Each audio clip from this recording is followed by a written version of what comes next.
a thing. Built from pressure, came like a king. No handouts, I calculated wins. Say it if you mean it. Say it if you mean it.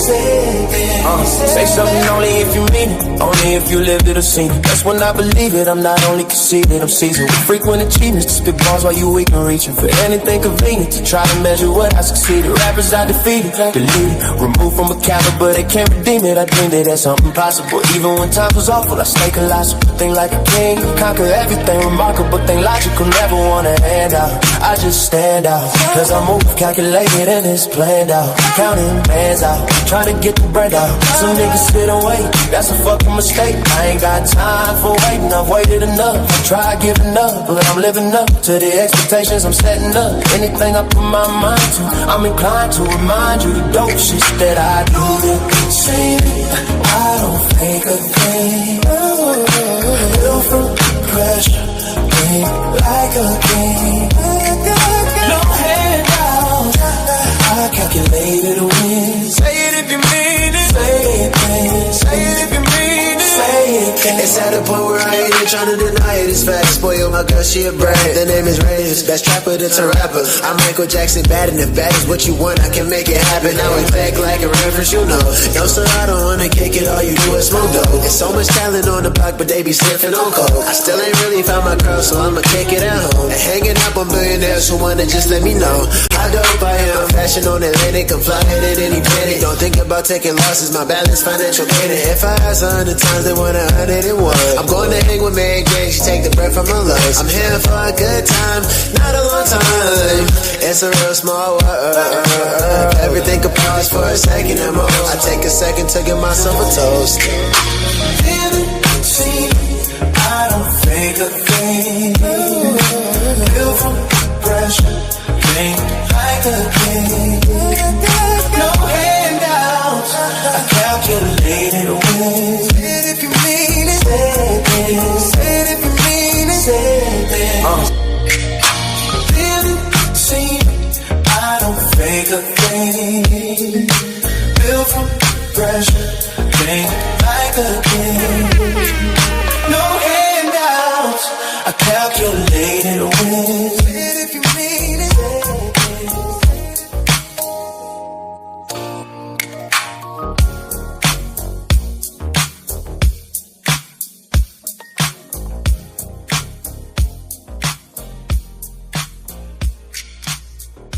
Damn, son, where'd you find this? We only drop hits on We Love Radio.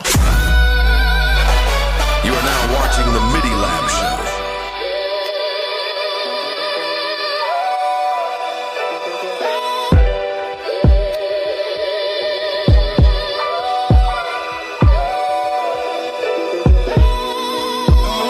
I've been fighting through the pain, trying to keep my head up. Dog nights, cold roads, but I won't let up. Tears fall every time I messed up. Came from nothing, now I'm blessed up. I've been stressed, but it's never enough. I just keep pushing, had to toughen me up. Lost friends, lost time. Still I'm on my grind and I'm still here. Pain heavy on my mind. Heart heavy, heavy hearted. Always finish what I started. I do this for my dearly departed. For my partners we done lost through the years. Too many losses, I can't keep count. I just speak what I'm about. But look how I shift in the gear. I ain't the same nigga from last year. Forever getting better, trailblazer, trendsetter. 23rd letter, throw it up, that's that the W. With some West Coast niggas, show you what these colors do. Bounce out the BMW, that pressure coming straight for you. All gas, no brakes, I can't slow down. All gas, no brakes. All gas, no brakes, I can't slow down. All gas, no brakes.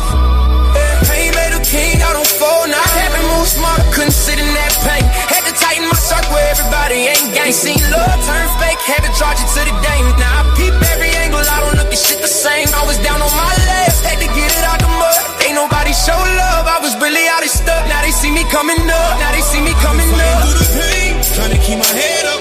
Dog nights, cold roads, but I won't let up. Tears fall every time I messed up. Came from nothing, now I'm blessed up. I've been stressed, but it's never enough. I just keep pushing, had to toughen me up. Lost friends, lost time. Still I'm on my grind and I'm still here. Pain heavy on my mind. Heart heavy,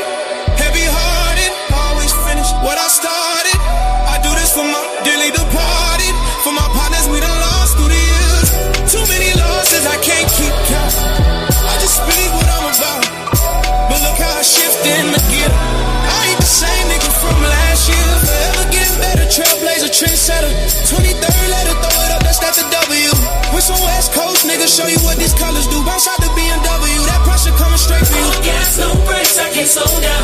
All gas, no brakes. All gas, no brakes, I can't slow down. All gas, no brakes.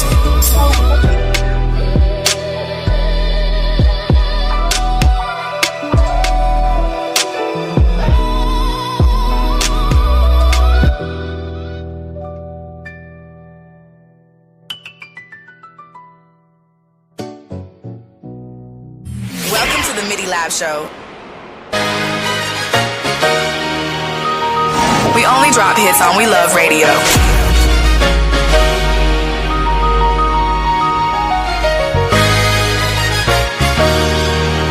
You are now watching the MIDI Lab Show. The MIDI Lab Show.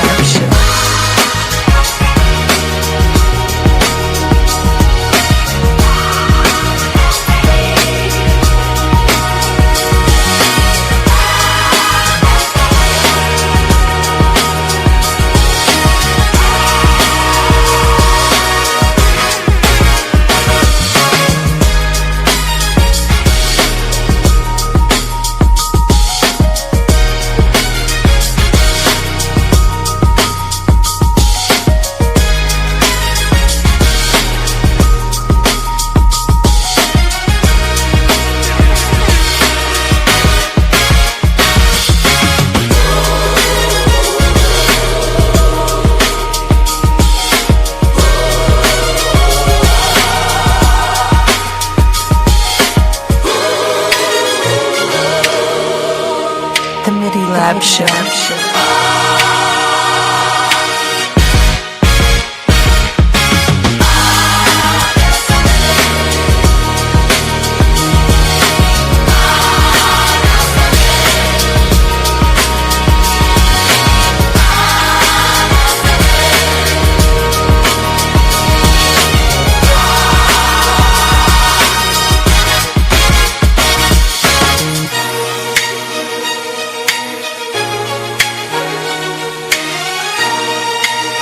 Every Thursday night, the MIDI Lab Show.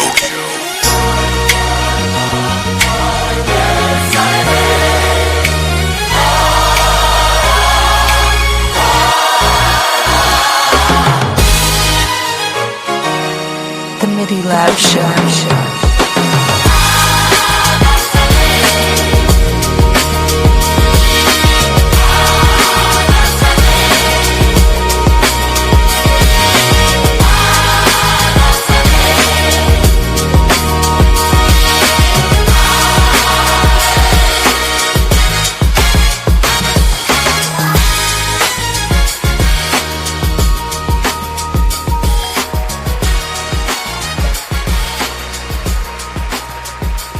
One, two, 1, 2. Yo, We got the whole squad in here tonight, man. This is a bit extra special. You know what I'm saying? We have the whole team in the building, man, and it's a very good feeling to see everybody in the building tonight, man. Shout out to the team, man. This is a beautiful thing. We only drop. Hey, A little too happy. Hey, too busy. Treyway, you know, and Mr. Reyes, man, we missed y'all, man. You know what I'm saying? And welcome back. Appreciate it, man. Yeah, man. Likewise, man. Thank you for having me back. You know, because I thought that whole little layoff thing was gonna be permanent that y'all did with me, man. So I'm glad to see y'all brought me back around. Glad y'all really saw my potential. You know, keep this relationship going, man. Wait, nobody ran a layoff by me. It wasn't HR approved. Yeah, I could tell by how they did it. It was hostile and reckless the way that they did it. I could tell it didn't go through HR. Yeah, no. Oh, yeah. It was definitely outside of protocol. Mm-hmm. Definitely outside of protocol. Yeah. And unrelated but related news. Speaking of protocol, we got the push of the night to get you, Breeze. Hey, man, I got a short parole. You know what I'm saying? Great opportunity to slide in and take advantage of my time while I got it before I get snatched back up by the man and thrown back into my hole. So, you know, I'm gonna do what I'm gonna do. I'm gonna be a free man tonight. That's what's Word. up. Sir, yes, sir, man. Hey, look, your freedom look good on you, man. Just Hey, had to I let you know appreciate that you. no one else did.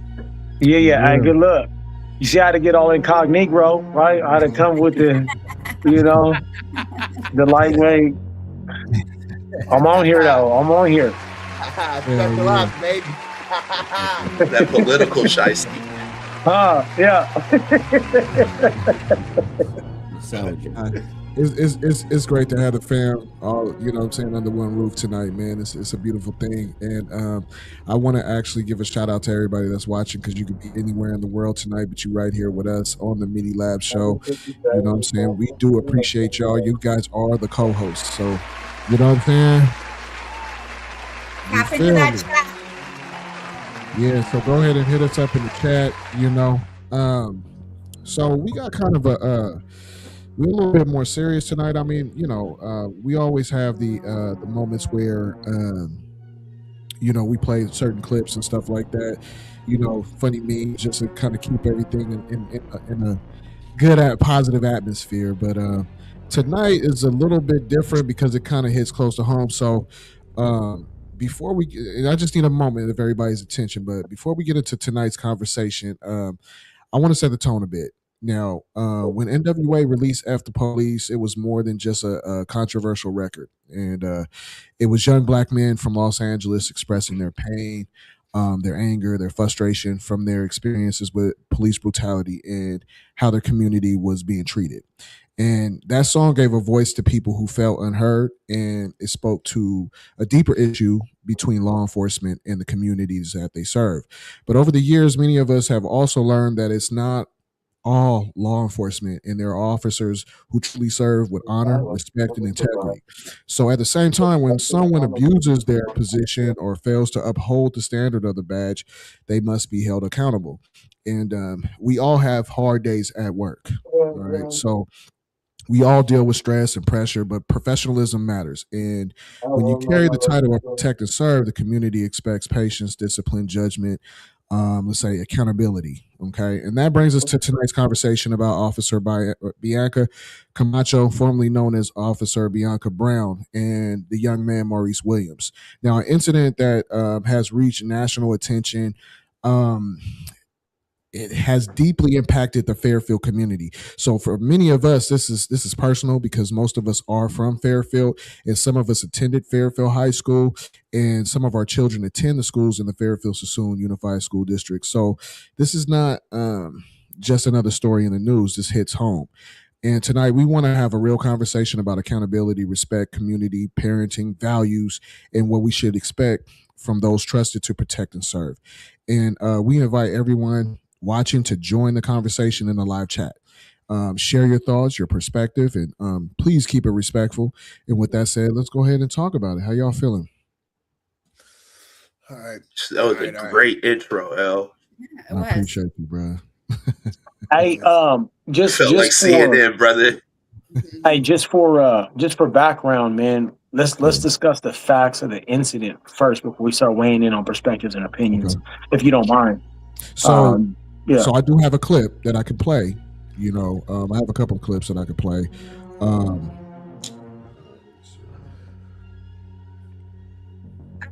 So I'll run.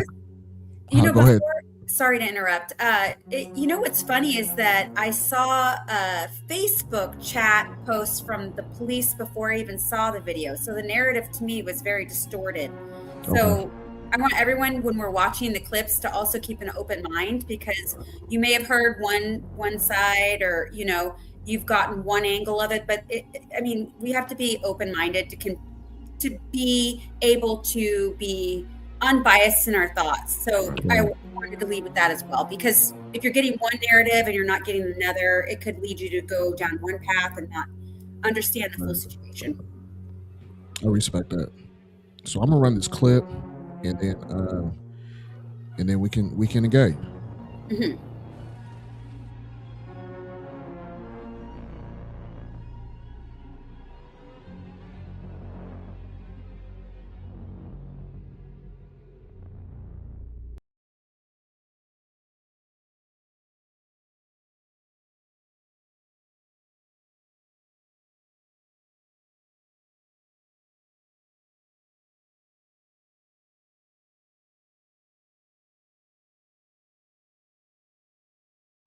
Was the audio playing? I wasn't getting any audio, me personally. No, man. That's crazy. Yeah, no audio. Run it one more time. Hold on. Tracy, you're muted. If there's no audio on that clip, man, I gotta rerun it. Hold on. I'm gonna try it one more time. That's crazy. Usually that never. Sorry, I went onto the stream to see it, and it's definitely muted. Yeah, all right. I don't know what happened. It was not playing. Same. I did the same track. Hold on. That's crazy. There's always something that siblings. Always something, man. Hold on a second. Because if that's the clip, it's definitely muted. That's crazy. Okay, hold on one second. If you want, I could dub the over voice. Let me play a record real quick. Let me fix this. Okay.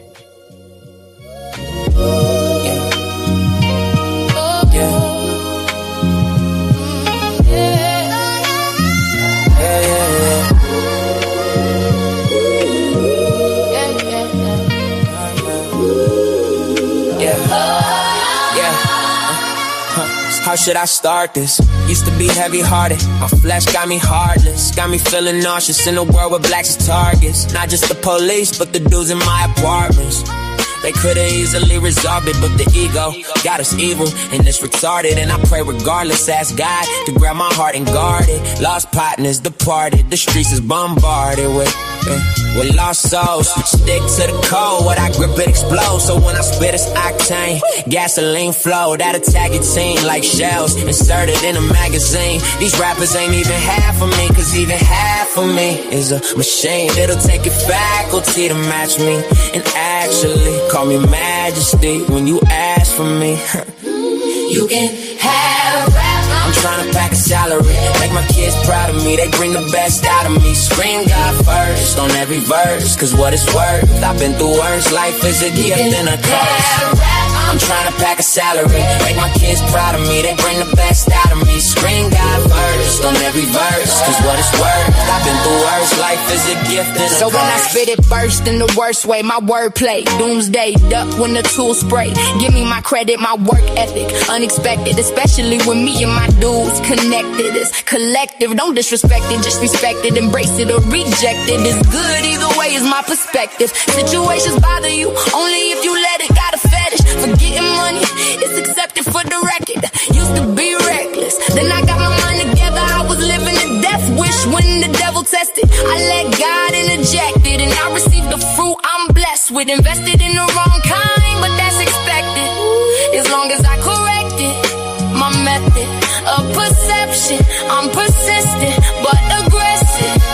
You can have rap. I'm trying to pack a salary, make my kids proud of me. They bring the best out of me. Scream God first on every verse, cause what it's worth. I've been through worse, life is a gift and a curse. I'm trying to pack a salary, make my kids proud of me. They bring the best out of me. Scream God first on every verse, cause what it's worth. I've been through worse, life is a gift and a curse. That's an anthem. L, that's a fucking anthem, bruh. Yeah.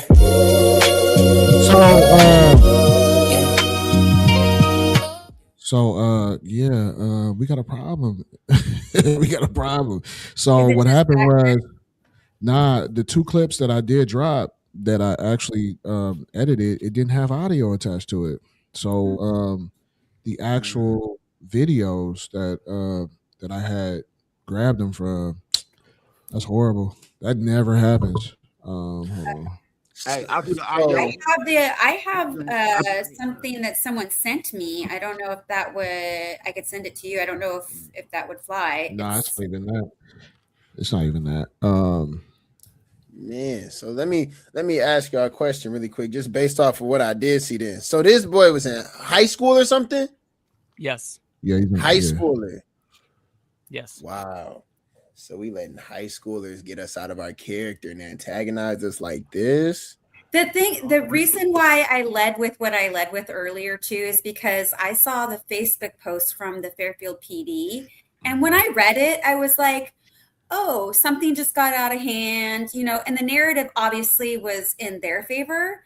And then after seeing the video, I was taken aback because clearly there was excessive force. And that is not the narrative that they put out when they posted on Facebook, which was, if I hadn't seen the video, I probably would have been like, oh, okay, it isn't as bad. You know, they were doing what they needed to do. When you see the video, you clearly that kid was assaulted. I want to say this though. Fairfield Sassoon has a history of attacking young brown and black individuals. You know, I mean, this is not new. It's new because it got more brutal. You know what I'm saying? And because now they got to wear cameras on their chest. You know what I'm saying? And everybody got a camera in their hand. So all this stuff is getting caught. But, you know what I'm saying? As me, Mike, Tone, L was growing up in the flats, man, that stuff was happening to us all the time. You know what I mean? And personally, as a person that just, you know, I used to walk the streets from East Tabor to over there where Tone lived, you know what I mean, out in over there by Amy Blank, you know what I mean? And we got harassed all the time, you know what I'm saying? Man, but you see what's happening though. Hold on, real quick before you even run it. Like, do you see like what happens though? Like, it's crazy because we see some shit like this now, and it's like damn near we becoming desensitized to it because so many people have seen it on one side or another. Like y'all say, y'all went through it so much, so it's becoming normal, and that shit in itself is a problem. We don't even like really realize this shit. You damn near run out of sympathy. You know what I'm saying? If you just keep seeing this shit over and over and over again, you saving your sympathy for the next situation that's finna happen. You know what I'm saying? Like, shoot, it's to the point where it's like people not even feeling the need to act no more. You know, people not even feeling the need to get out there and even say something about it because it's just gonna happen again. You know what that do to people's hope, bro? Like that junk is just crazy seeing that as a young person. Yeah, that's we gotta try to do everything not to let it, but yeah, it's hard. Hey, El, did you have the video? Are you ready with the video? I don't want to jump in if you ready. You about to throw something on. I just sent him a clip of it's not that. Yeah, it's a technical situation. It's not even. It's. Gotcha. I'm having a situation, but no, please, y'all discuss it, man. It's cool. Okay. So one thing I wanted to jump in and add, and I'm gonna try to keep an unbiased opinion because I've dealt with it on both sides, man. I myself have dealt with that stuff, like, you know, what 18 is talking about, situations that were completely out of line, like 100% wrong. But in the same token, one of the things that we as a community have to do, we have to take a certain level of responsibility, not necessarily for the individual action, but for the community action, because it does take a village to raise a child. And one of the comments or statements that you made, Alex, you said that, you know, we letting high schoolers pull us out of our character. High schoolers is out in these streets dropping bodies. And so, you know, we have to look at the situation as a whole. Now, I'm not familiar with exactly what happened. I want to catch the video before I say too much. But one of the things that we are responsible for is making sure that our kids know how to conduct themselves so as to eliminate any excuses that anybody else may have to step outside of the realm of their professionalism, right? And that's a big deal because when we talk about a loss of hope, it's not just when it comes to authority. When you listen to our music lacks hope. We just keep it 100% honest. I mean, we elevate a certain type of behavior and mannerism. And then when we see it, you know, in the streets, people are in shock and awe. And then when we see that it has consequences, we're all surprised. Like consequences are not supposed to come with that level of behavior. You know what I'm saying? It's not just a one-sided thing. We have to do our job to make sure that when something like this happens, we can honestly say, hey, you had no reason. I mean, absolutely no reason to behave that way. He wasn't dressed a certain way. He didn't behave a certain way. He didn't go by a certain way. So you had no reason to treat him as such, right? Eliminate the excuses, because I'll be honest with you, man, it's not just a one-sided thing. A lot of times we furnish the excuse that a person needs to step outside of professionalism and behave the way they do, because that's what they do, right? They come back and say, oh, well, look at this. This person did this. This person did that, to try to smokescreen some of the lack of professionalism. In other cases, and let's just keep it 100, we know people that was out there that was just for real. I mean, like a block monster. And then as soon as something happened to him, everybody got him on a t-shirt talking about he would have gave you the shirt off his back. But when we knew him, he was out there snatching shirts off of backs. right? Everybody's an angel after they get their cap pill. But let's be honest, not everybody was an angel when they was breathing. You know what I'm saying? Some people provoke a situation, then when they catch some consequences, we walk around with the potty face like, oh man, you know that. About that, you're right about that. But think about this: like when you at the funeral and grandma talking about, even though we all know the dude was hood, and he'll pull a shotgun on you, rob you, whatever, probably peel your cap. Grandma was talking about, oh, he was the sweetest little boy, cause she remember that boy as that boy in that nature. You know what I'm saying? Right. And I'm not pushing back on anything you say. I think everything you're saying is right. You know what I'm saying? I believe what you're saying is correct. But I'm just saying, just from a perspective of somebody who's trying to, advocate for someone after they pass away. That's what they gonna look at. You know what I'm saying? Because I know if one of my dear ones passed away, I'm not gonna be up there talking in an obituary language, saying negative things about them at all. Mm-hmm. But that also plays into it takes a village, right? Because maybe he was a sweet little angelic boy when he was little, but what he was raised in as far as an environment shaped and molded him to become the person that caused this, right? So as a community, we have failed him, right? Mm-hmm. Yep. And that's exactly what I'm saying. I don't even know yet because I don't even got the context of what happened. All I'm saying is where I'm standing right now. I'm standing with the officer is completely wrong, and I'm about to sit here and I'm about to advocate for this young man for all the show long. Because at the end of the day, I know a reality that a black man is the only one who we can sit here and look at and judge him based off of a type of clothes that he wear and try to justify why that try to sit here and argue why that justified him getting shot. You know what I'm saying? For throwing the hood up. That's the only race where I've seen that ever happen. No matter what happened, if there was no justification of that young man being killed. I don't care if he was out there protesting or he was not listening to the officers. Wait a minute. What are y'all talking about? Killed? Nobody was killed.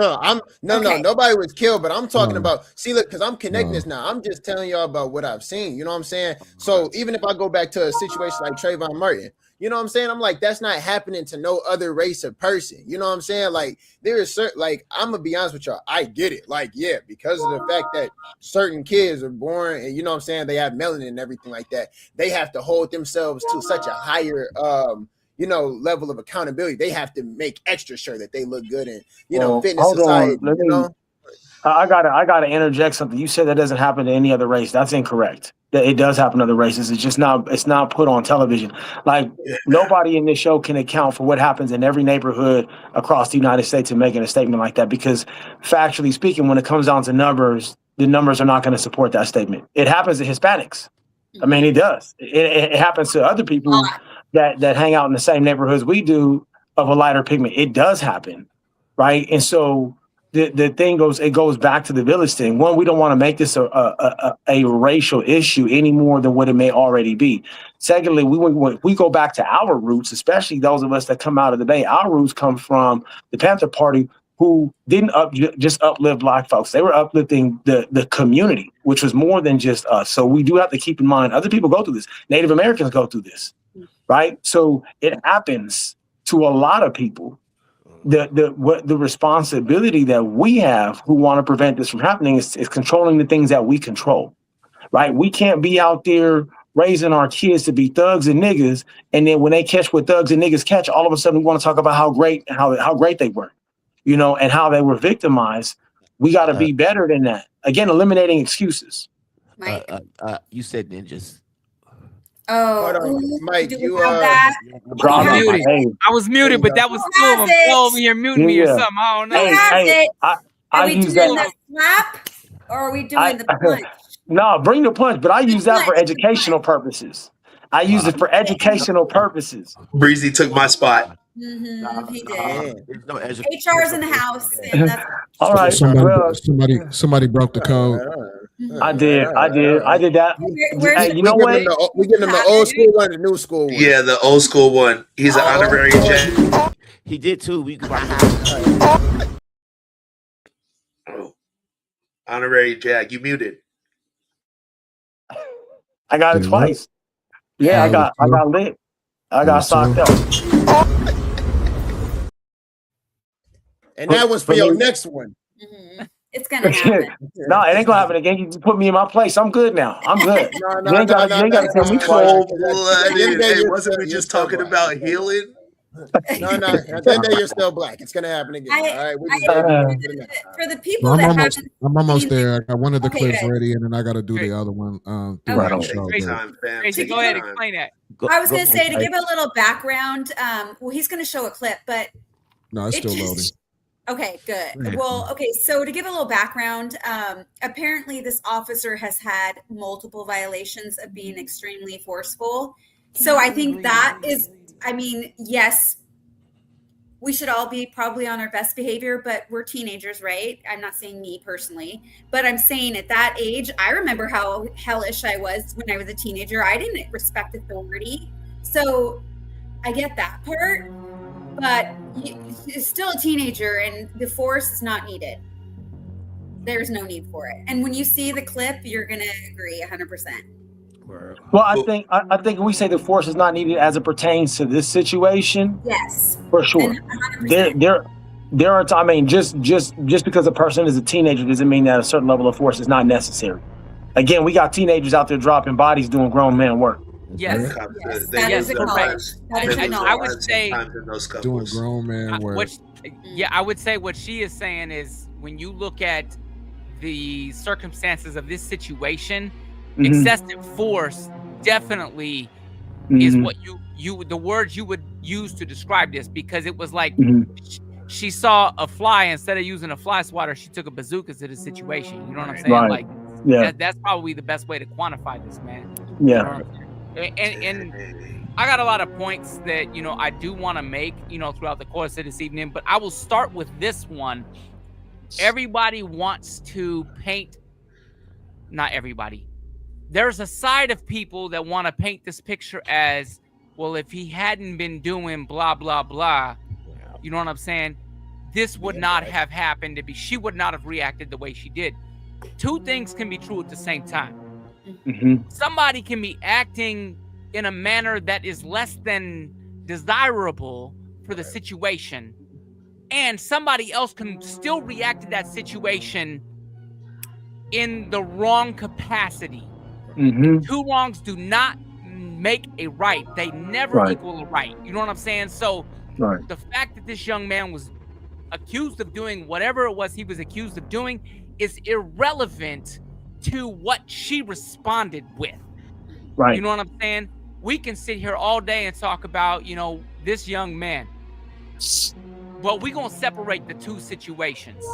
The young man did what he was doing allegedly, and she did confirmed what she did. That's on video. You know what I'm saying? You cannot dispute that. So let me run this clip so we can catch up, and then so let me at least run this clip, and then so that it'll put everything into perspective of what we're discussing tonight. So good job, Lionel.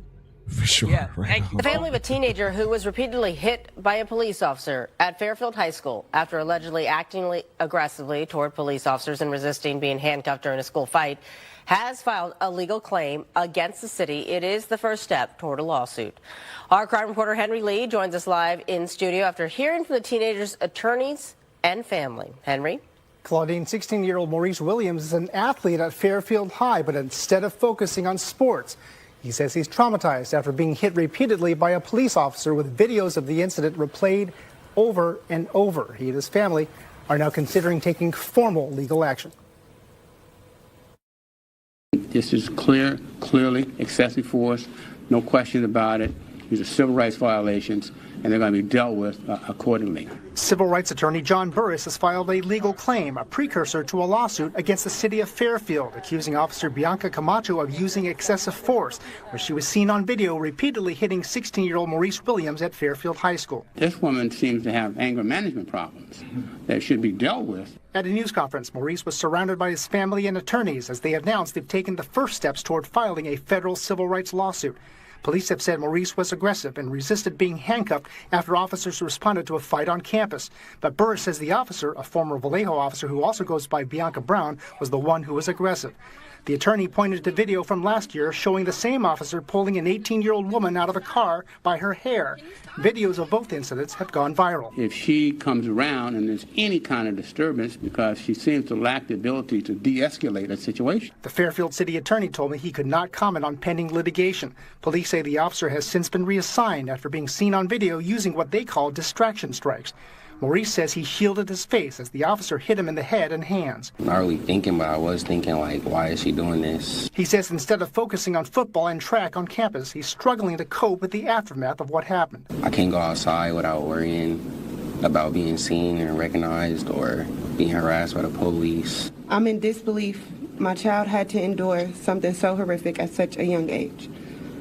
I'm pleading with the city of Fairfield to conduct a thorough investigation into this matter. We want justice for Maurice. What he had to go through, he did not deserve. We believe the officer should not be an officer. She didn't evaluate the situation before she got into the situation. She didn't even attempt to de-escalate it. Barry Axius is a community advocate. He's traumatized, he's confused, he's angry, he's frustrated because just in a couple seconds, his whole high school life has now changed.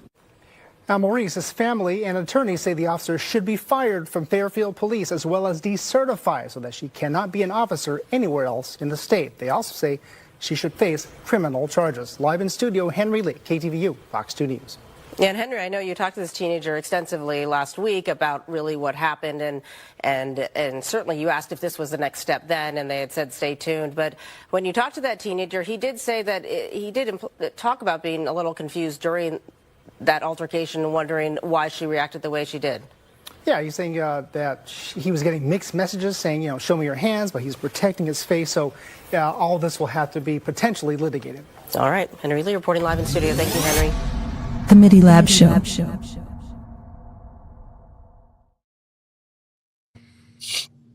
Wow. Show me your hands. I can't even, the hair. Why are you pulling a person out of a car by their hair? Oh, she like grabbed it and fell back. She lifted her feet off the ground. That was. So one thing I want to point out is we're not seeing what provoked the situation, what transpired beforehand. We're seeing what's happening as the officer goes hands on, which I'm not advocating for the officer by no means. So what I'm little saying, background tone, because it was on the police Facebook page, was that there was an altercation that had transpired amongst multiple people, and the cops had come in to obviously de-escalate. They were able to successfully take one of those people and put him in the principal's office, and then they went back for this young kid to get him and he wasn't listening. He was walking away instead of listening to the police. He was walking. There was another fight that was about to transpire, and from what I understand, there was, I don't know if this is 100% accurate, again, because it's coming from the website, there was fear because there might have been something in the backpack. Again, I don't know 100%. So I can see from the police standpoint where, you got a lot of people in your face coming at you. You don't know what's going on, but de-escalation. He was already on the ground. There was no way he could protect himself. yeah, absolutely. Again, I'm not advocating for the officer's actions. What I'm saying is that there's more to the story, and ultimately, at what we all live together. We live in the same neighborhoods. We operate in the same neighborhoods. You guys are familiar with some of the situations. I'm gonna harp on rape a little bit.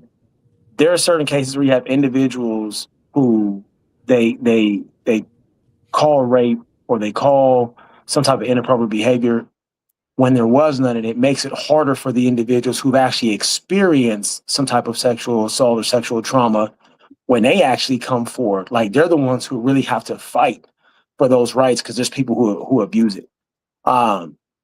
In our case, we see that a lot, and kind of touching on what LXL said, you get so used to hearing that there was this, there was that people become desensitized to it because it's always one side of the story or the other. We never really get the full truth.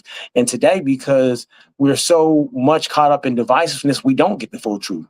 Very rarely do we ever get something that's very objective in nature, where people just give you the facts and allow you to arrive at your own opinion based on hardcore, tangible, unchanging facts, right?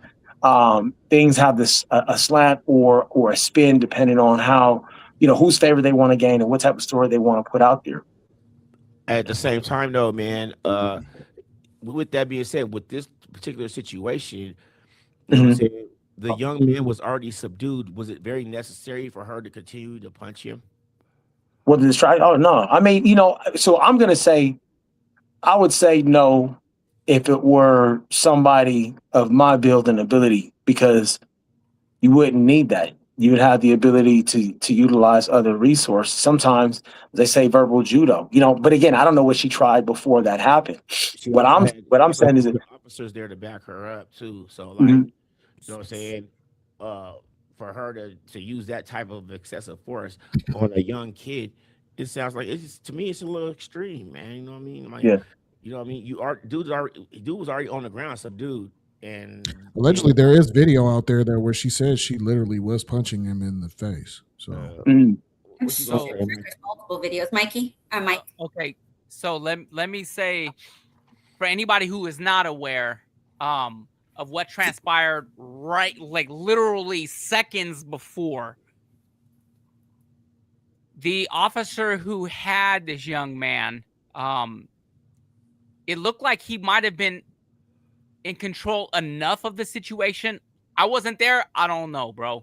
But it looked like he might have had enough of control of the situation with this young man. But he was concerned about a lot of other things going on, clearly, because when they look at the body cams, he's calling out to release the gate so that way the other officers can come in. Yeah, there was a lot going on. It was a lot going on. And I will preface all of this by saying, y'all know me. Y'all know me. And people watching this show, y'all know me. I wear my emotions on my sleeves, and at times I can be a very reactive person in the heat of the moment, which is why I'm not in law enforcement, because certain people should never be in law enforcement. Those who cannot rationally calm themselves in the heat of passion, you know what I'm saying, should probably not be in that situation to begin with. I will preface by saying that I know that about myself, okay? So that's why I've never been in law enforcement. It's why I would never go in law enforcement, because I know enough about myself that that's not the right situation for my genius. You know what I'm saying? So let me say, the door opened, the gate opened. Literally less than 10 seconds later, she on top of dude striking him. Okay? That's how quick that happened. It was literally blink of an eye. The moment the gate opened, she's charging towards him. He's on the ground. She's striking him, saying, "Show me your hands." Okay? I won't say anything else because, again, I wasn't there.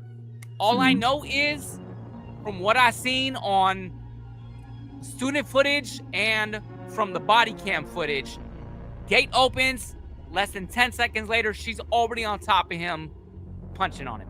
And I don't care if she's punching on his face, his head, his hands. The definition, according to law enforcement, about distraction strikes, which for me was a new thing. I had to learn that one because I ain't never heard a new way to beat somebody's ass. You know what I'm saying? I never heard of distraction strikes. That's a legal way, Mike. That's the legal way to get away with it. Bro, that's some really good chat GPT. I was last month old. I was last month old when I found out there was a thing called distraction strikes. Yeah, I never heard of that. They say when you do distraction strikes, you're supposed to hit large muscle tissue areas, not bones, not the face. You know what I'm saying? And nowhere that could cause respiratory issues, things like that. So striking where she was striking was beyond, probably a poor choice on her part and requires more training. And then when you start looking at some of the other things that build up on her, like from previous experiences, she is a very reactive individual, and law enforcement may not be the best fit for that young lady. Well said, Mike. Well said. Let's give Mike his props right now, because that was him and Tone. Everybody's giving out some really good, you know what I mean, pointers. So we have to just give that moment. That was really good, Mike G and Tone. No, Breezy, thank you, man. And then we could throw go ahead, Alexel, and then we gotta liven it up so it, you know what I'm saying, it gets too serious.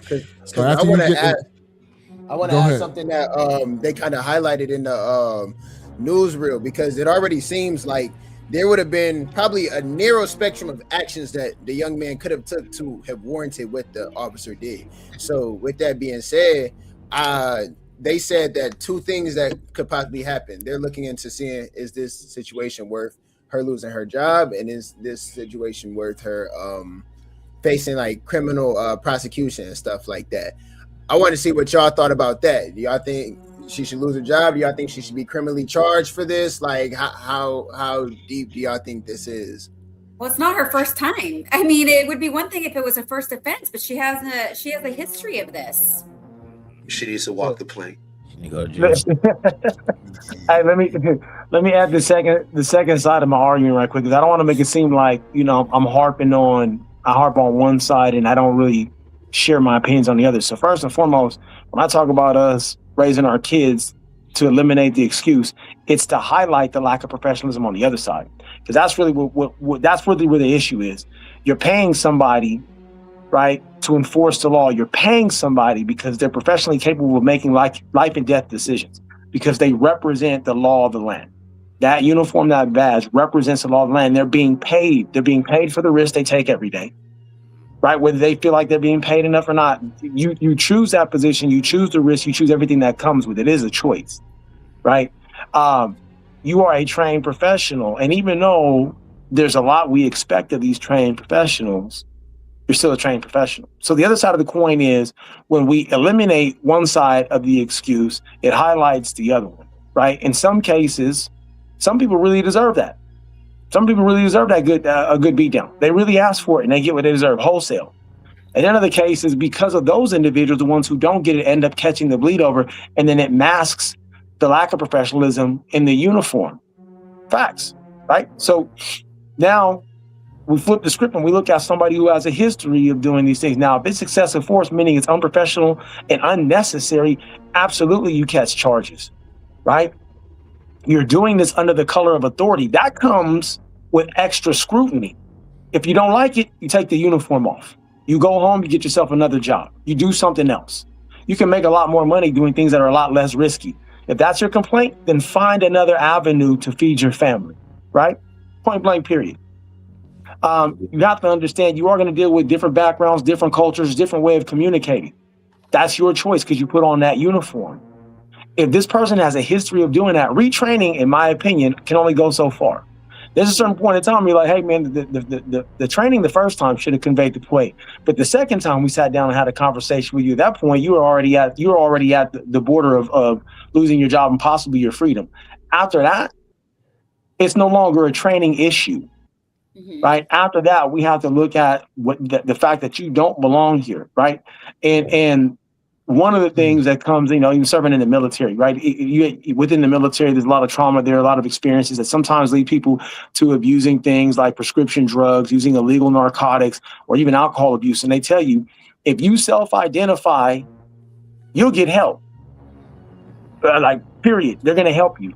But if it comes down to you being in an incident, or if there's a random drug test and you pop positive, and all of a sudden you want to self-identify, it's too late for that, right? Because you weren't looking to improve your situation, you're looking to save your backside. And it's the same thing here. If you realize you have a problem, you have the duty to report yourself and go and get some help. If you can't do that, again, there's great responsibility with that authority. You got to take a seat. I want to say this too. In the chat, man, if y'all feel like that it was justifiable for that young officer to pull or whoop that young man, put 100. And if you think that it's not justifiable, put 200 in the chat. You know what I mean? So what I was gonna do was just to kind of loosen up the moment. Plus, LB got back at me, so he might be joining the show in a few moments. You know what I'm saying? But Let me run a clip, man.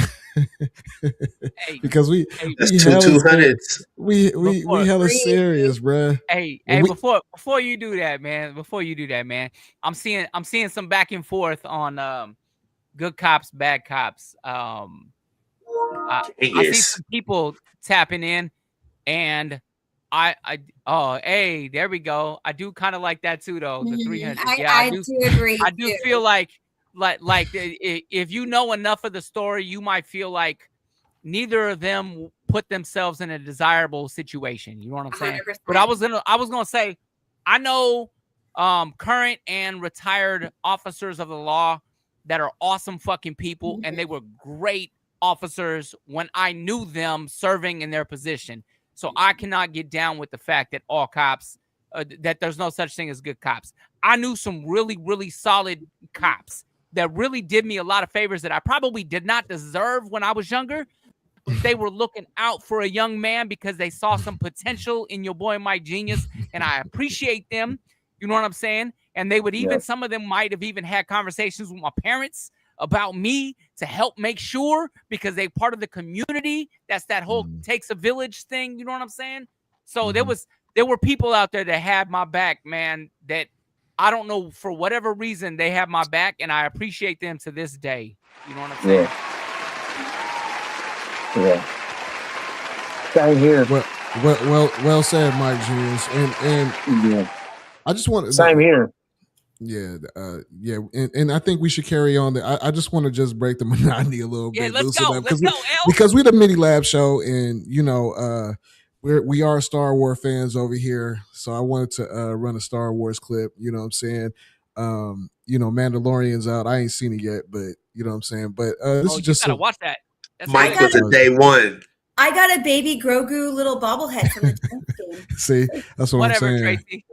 Hey, did you get the popcorn? Did you get the? I got the Star. I got the Mandalorian. Yeah, I got the Mandalorian. Let's go. Yeah. But let me go ahead and run this clip real quick. So Uncle Owen and Aunt Beru get killed by stormtroopers. I'm so sorry. Thank you. I'm still processing it all. And right before that, I meet an old family friend, an old hermit named Ben Kenobi, who lives in a cave near our farm. And Ben tells me, get this, that my dad was a Jedi Knight. Not a navigator, a Jedi. And he was his best friend. Quite an upgrade. Right? And then he tells me my father was betrayed and murdered by another Jedi who turned evil, a guy named Darth Vader. Well, Luke. It's a trap! Speaking of Darth Vader, give him a hand, everybody. Darth Vader, come on out!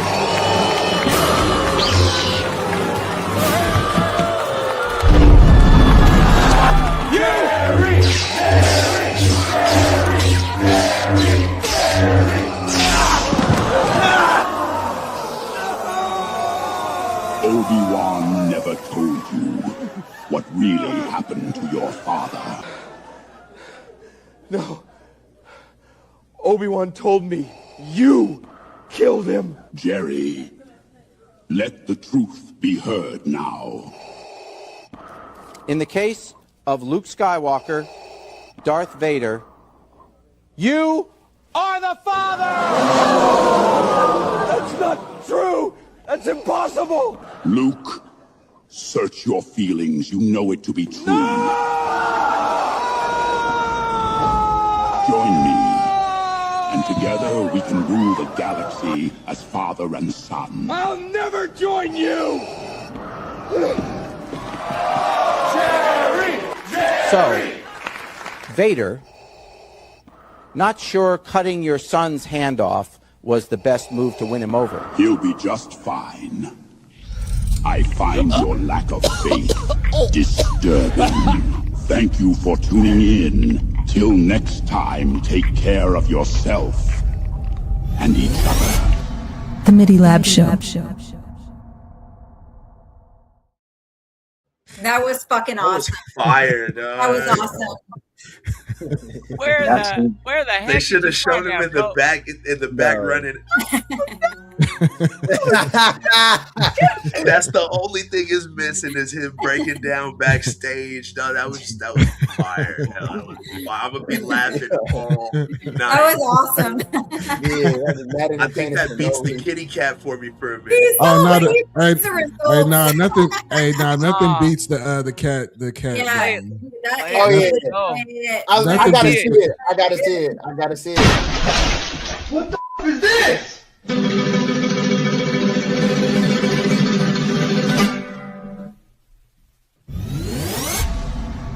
The MIDI Lab Show. Did his shit. This beat's got though, man. Yeah. Fucked him up real quick. Hey, LXL, imagine you about to get up from work and that go out right before your alarm. Like, imagine that's how your cat tell you he got to go outside. Like, that takes talent. Hey, that is kind of how I feel when my cat does say shit. I'll be like, yeah, bro, gonna get a feature one day for sure. He's gonna end up on the key ingredient. He going places. Right. The cat on the key ingredient. Key ingredient. Shout out to Key Ingredient. You don't know, man. You better find out. Damn, son, where'd you find this? We only drop hits on We Love Radio. You are now watching the MIDI Lab Show. Okay, we gotta get That was serious, good. That was good. Hey. What's up, bro? No, What's never up, mind. 18? Never mind. No. What's up, 18? Speak your piece, bro. We're not doing this every week. You know what I'm saying? I don't know. Everybody might not be feeling me on this, man. I was going to say play that bounce out for me. But everybody not be feeling that right now. You want to hear bounce out? I'm always feeling bounce out. I ain't gonna lie. That's what Y'all want to hear bounce out? Y'all want to hear bounce have out? a Thursday without bounce out, my man. Yeah. I don't like it. Damn, you don't like it, Mike? For real? No, I love it, You want bro. me to- I was gonna say we I don't like Well, it. play- I now- love now- it. now- Daniel. now I'm a- Mute that fool. Now I'm going to play it. I was gonna mute I him. love it. Mike's not a bounce. You either love it or you get from it. All this whack shit I can't stomach with the bars, cause I'm busting like a Mac 11 weapon hanging out the backseat of a window with the engine revving. This for the bounce out steppers every step. This for the bounce out steppers every step. Yep. I'm back where I started, I'm rapping regardless, no matter the artist. I baffle the artist, probably better your artist. Ain't no passion for artists, stick in the clip, start flashing. Clapping at artists, it's only facts, I'm the hardest. Turn to the max, pointing exact, I'm expanding the margin. Attacking the market, turn rappers to targets. I'm only honest, I'm confident that most of you incompetent niggas can't even comprehend my accomplishments. Is opposite of everything you acknowledge, and everything you listen to, you fumble on that, you mumble and rap. I'm from an era, there no era when it comes in the rap. You either learn or you get from it. All this whack shit, I can't stomach with the bars, cause I'm busting like a Mac 11 weapon hanging out the backseat of a window with the engine revving. This for the bounce out steppers, every step, every step, every step. This for the bounce out steppers, every step, every step, every step. Beware of something scarier. I spit slaughter rap. I control the turf like a quarterback. You niggas sorta rap. Then I box you in your corner, bring coroner and all of that. Pick up the pieces, I'm a beast when I'm beastin'. No suckers thinking we even, like we in the same league competing. I'm conceited, best believe it. I'm the best, I mean it. Relieve him of his life and leave him for the sharks to eat him. Container flow, gas the flammable. Man eat an animal, bust a nigga head like a cantaloupe. If we talking bread, I want half the loaf. At this point right now, half the blow. You either love it or you get from it. All this whack shit, I can't stomach with the bars, cousin. I'm busting like a Mac 11 weapon hanging out the backseat of a window with the engine revving. This for the bounce out steppers, every step. This for the bounce out steppers, every step. Every step, every step, every step.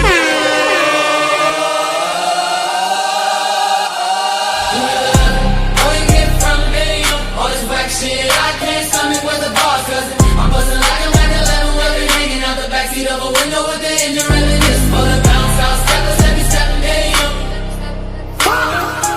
This for the bounce out steppers, every step, You either love it or you get from tell me where the bar's cousin. I'm bustin' like a man. Hanging out the backseat of my window with the engine revving. This for the bounce out steppin', steppin'. This for the bounce out steppin'. Damn, son, where'd you find this? We only drop hits on We Love Radio. You are now watching the MIDI Lab Show. This is for the bounce out steppers, happy stepping. Hell yeah. We back in the building. We back in the building. Back in the building. Drummer anthem. We back in the building. I was waiting for Brother to hop on. I was waiting for Brother to hop back on. Hold on one second. Hold on. Because we have fun on the MIDI Lab Show. You know what I'm saying? Here we go. Meth head. Nigga, I'm a fucking electrician. I'll go out there and shut this whole motherfucker down. Right now. Listen, they're busting their ass working. They trying. Get out.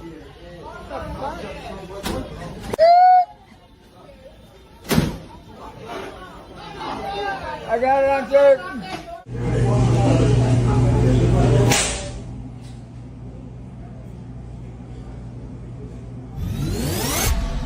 The MIDI Lab Show. What did he say? He cut the power? Hey, yeah, you know what he said. You know what he said. He said he's going to shut this motherfucker down. Shut the power down, He said he's an electrician. He said he's an electrician. We need to run the clip for a punch for him. Burn it. That's what it sounds like to me. He said that. Yeah, He he said need that. He said that. I heard it. Yeah. Hey, don't mess with a meth head on Sunday, bro. Don't. Yeah, he did say that. Was that a Taco Bell? What was it? I don't know. It's probably Chipotle. Oh no, that didn't look like a Chipotle. But y'all know what? I think Y'all we're take a missing lot of bigger pride. picture.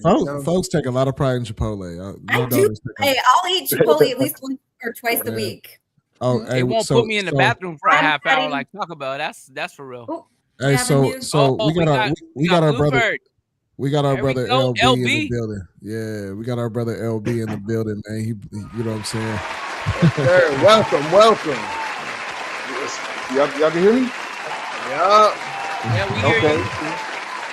What's up, y'all? I apologize for being late. I just got off a Juneteenth meeting that ran a little late. Yeah, no, I'm we here. understand. No, we appreciate you here, brother. We kind of jumped into what was going on, and really, I mean, because you actually really front line with all of this with the young Maurice Williams and the family, and with the police officer. So I mean, if you want to give our viewers a little bit of insight, and your perspective and how you feel about this incident. So I was kind of taken by surprise.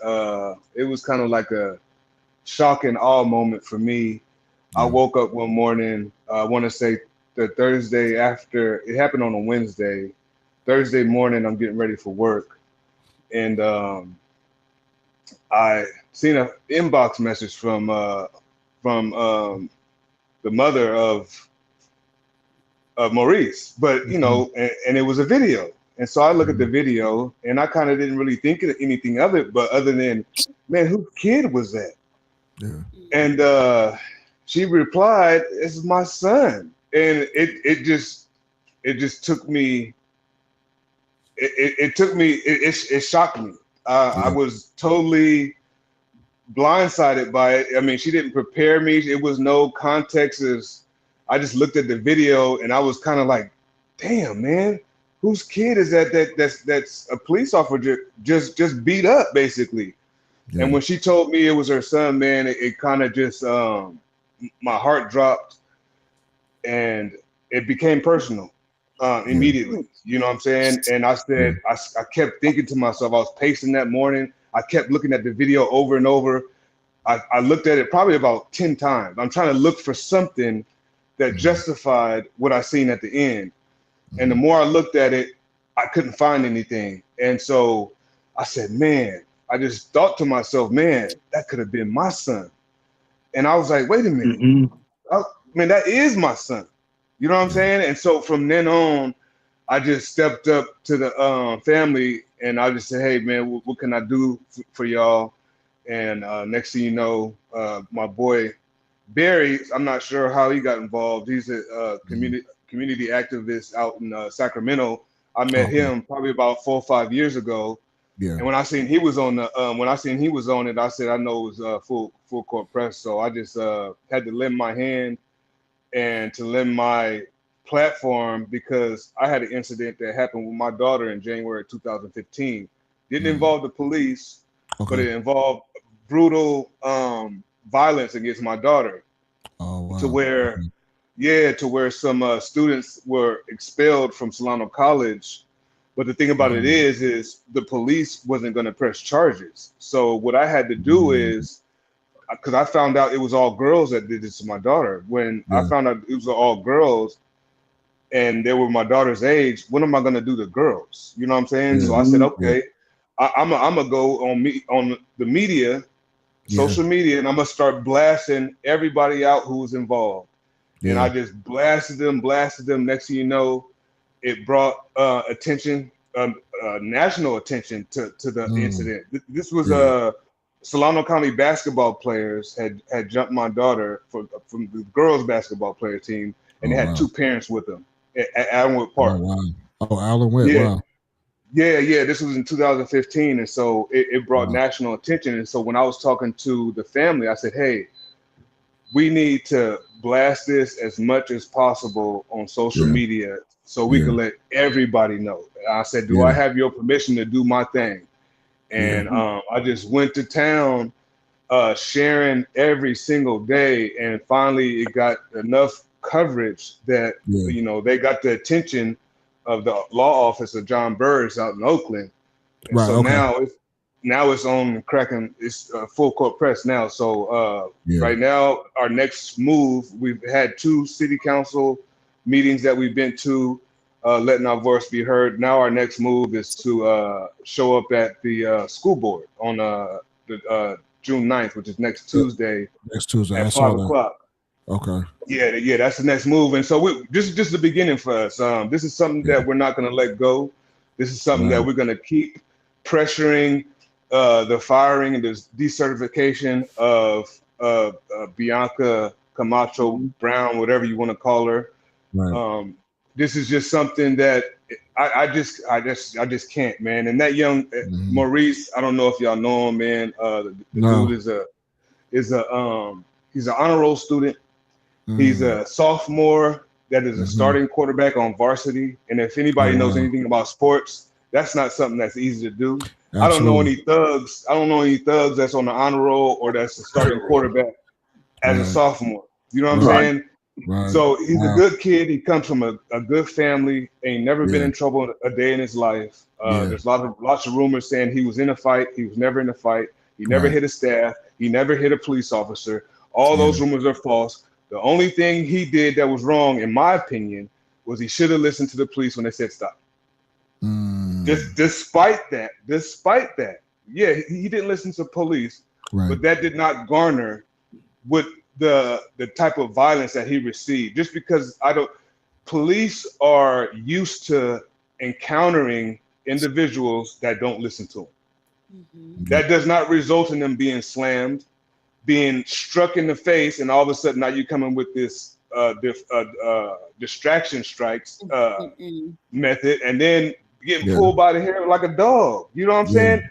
And not to mention that I would say that's not even proper for a cat my age, 53. Say for instance, I didn't listen. That wouldn't garner you taking me, slamming me, punching me in the face, and pulling me up by my hair. But I don't have no hair. But the point is, I'm 53. That was a kid, a 16-year-old child. You know what I'm saying? And you're treating a kid like that. Right. And so it's just surprising to me that a peace officer, heavy on peace, comes into a situation that their first mechanism is supposed to be to not to incite and make things worse, but to de-escalate. But you lead with violence. You come in there, you hot and heavy, ready to get on something.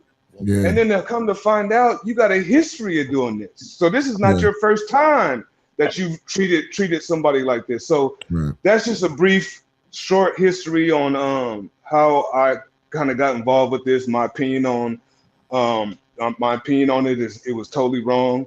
Again, I would say, you know, people want to talk about accountability. He's being labeled a thug.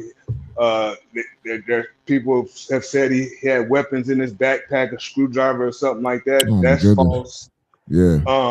But like I tell kids today, even if you think the police is wrong, even if you think it's harassment, comply.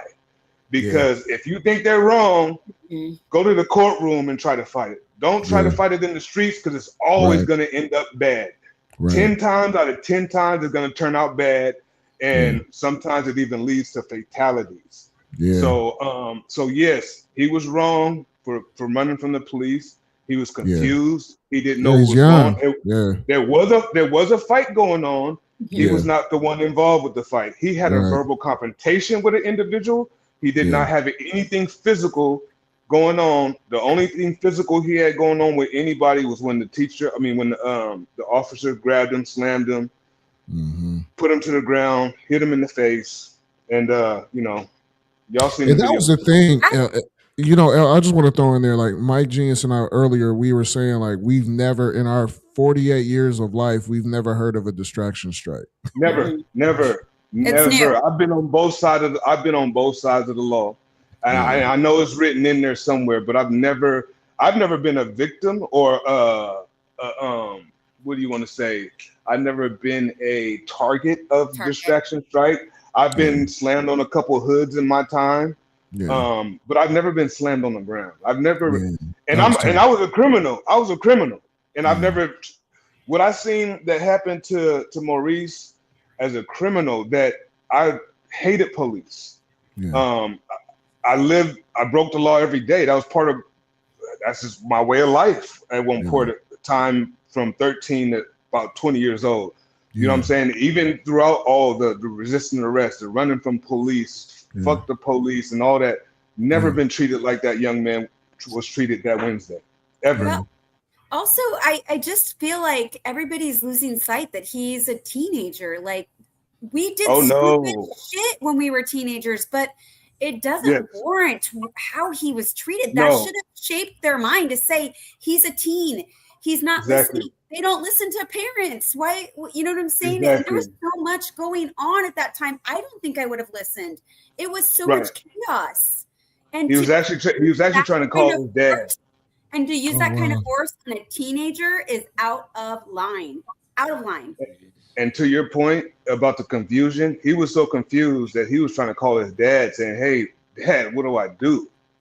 But he never got to call his dad. He was literally on his phone. You'll see in the video, he had his phone in his hand. He's literally trying to call his dad, trying to call him and tell him what was going on, because he didn't know what to do. He'd never been in this situation. This is a kid that never been in trouble. They didn't grow up in the hood. They didn't grow up exposed to what many of us may have grew up seeing when we was his age. He wasn't exposed to that. So this police activity, all that what he witnessed was new to him. Yeah. So it just seems odd overall. Go ahead, Alex. Go ahead and hit it first. I'll come back. Man, I just gotta know, like, so where is all these rumors coming from of, like, oh, he had a weapon on him, oh, he was resisting, he was this, like, you know, like, I'm trying to figure out. Fairfield PD, you go look at their post on Facebook. It's ridiculous. I got you. Yeah. So the police officer, if you remember the video with Bianca afterward, there's someone with a camera asking her questions. Why did she do this? Why did she do that? Well, the person that was asking those questions was the mom. When they was asking the questions, they said, "What are you arresting him for?" And Bianca said they were arresting him for injuring a staff and resisting arrest. Injuring a staff isn't a charge. It isn't a penal code. Assault is a penal code. Maybe inciting a riot is a penal code. Maybe disruption in public is a penal code, but injuring a staff, what the hell is that? You know what I'm saying? The next day, the very next day, in the Daily Republic, reported. I want to say this was either Thursday or Friday of last week. Said that he injured a police officer. So which one is it? Can y'all talk to each other and get y'all story straight? The police says on film that it was a staff that he hurt, and then the very next day in the paper, y'all say it was a police officer that he assaulted. But yet, mind you, they haven't brought one charge against him to this day. Right.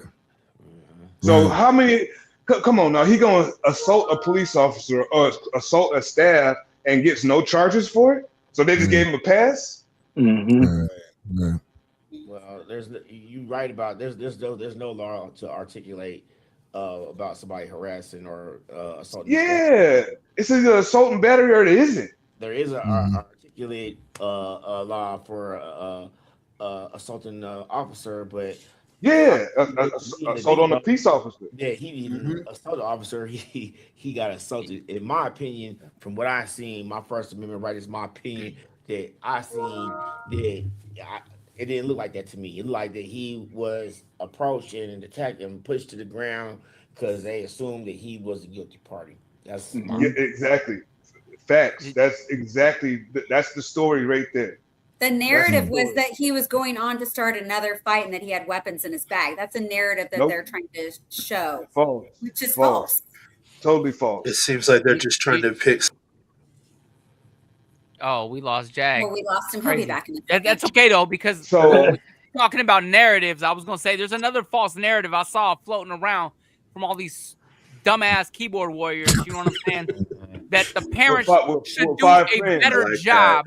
Should do a better job raising their kid, as if we all weren't kids and our parents didn't do the best they could trying to raise us, and we still didn't do stupid ass shit. That's the part that really pissed me off, man. Like, if you don't know the parents, keep your fucking mouth shut. That's number one, because you want to keep your name out their mouth. Kid. You know what I'm saying? Like, you're not a part of the community, the village raising this kid. You ain't got no right to speak on how this kid was raised, because you weren't there for all of that. You know what I'm saying? You don't know this kid, you don't know the parents, and you don't know what they tell him. They're not telling him go out there and thug out, son. You know what I'm saying? Like, get the fuck out of here with that shit. You know, well, then if you go and look at everything in the background, he's got an honor roll. LB's telling us he's on honor roll, starting quarterback. He's got his life together. So then it becomes a skew, LB, kind of in a way, when you say, of course, the only thing wrong he did was not go to the officer, not comply with the officer. But in the confusion of everything and us learning on what's going on and what's transpiring, if number one, he wasn't in the incident, he wasn't involved in the incident, he had no issue in the area, the surrounding area, then why would he think to adhere to police officers, waving him down, bringing him in? Because number one, he wasn't in the wrong. He's an honor roll student. He's not on none of this type of time to even be in the mindset to be worried about complying with an officer. That's a good point. I didn't think about that. Yeah. Well, I think we're talking about an intelligent young man. It's not hard to tell. I mean, if a teacher says, come over here, you're going to go over to the teacher. But that doesn't, going back to the point made, that doesn't justify the action that followed it, right? Like, there are certain situations and circumstances that highlight the problems that are at hand. When you have an honor roll student, starting quarterback, somebody who's never been in trouble before, that highlights the problem at hand. And the previous situation that brother was talking about when he said that, his daughter had been assaulted by some college kids whose parents were present. That stuff is the stuff I'm talking about. When we paint ourselves in a bad light and then somebody else uses that as a justification for mistreating someone else who doesn't deserve it because they think that we're all the same, right? Right. Oh, you guys are all like that. No, we're not all like that, right? You give dignity and respect to each individual person, not your perspective of what a group of people may be or who you think that group of people is. And this goes back to the issue of the community, right? The community taking care of itself. I'm saying, hey, don't come over here and abuse our kids, because our kids are not those type of people. Right. Our kids are respectable. How do we know? Because we know our kids. You know what I mean? I don't talk to my kid like that. You won't talk to my kid like that. It's unnecessary. You know, and that's it's a huge. We have a big problem, and what we're seeing is scar tissue. You know what I mean? We're seeing scar tissue. The problem is we're not really addressing it at its root. And I'm saying that as a whole, like we're going to continue to see this. Why does this keep happening? Why does this keep popping up? And it stems from everything from this to school shootings, like the one they just had. We just had it at the same campus Right. at a graduation, for crying out loud. Right. What we're seeing is violence, and we can categorize the violence. We can say, hey, police brutality versus, you know, whatever we want to call this, the flavor of this other violence. But violence is violence, right? Trauma, you know what I'm saying? The body doesn't know the difference. Violence is violence. And in the community, man, when we suffer a loss, it doesn't matter whose hands it's at. A loss is a loss.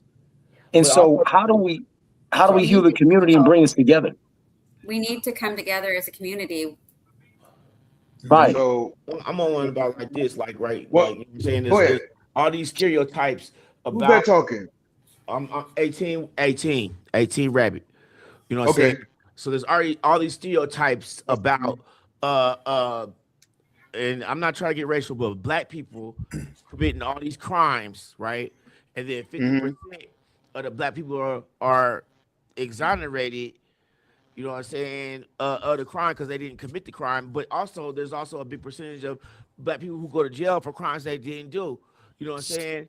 Right. On the other hand, you know what I'm saying? They always talking about, oh, well, I'm one of them. The most crime in the nation is done by the nation's most populated people in the nation. You know what I mean?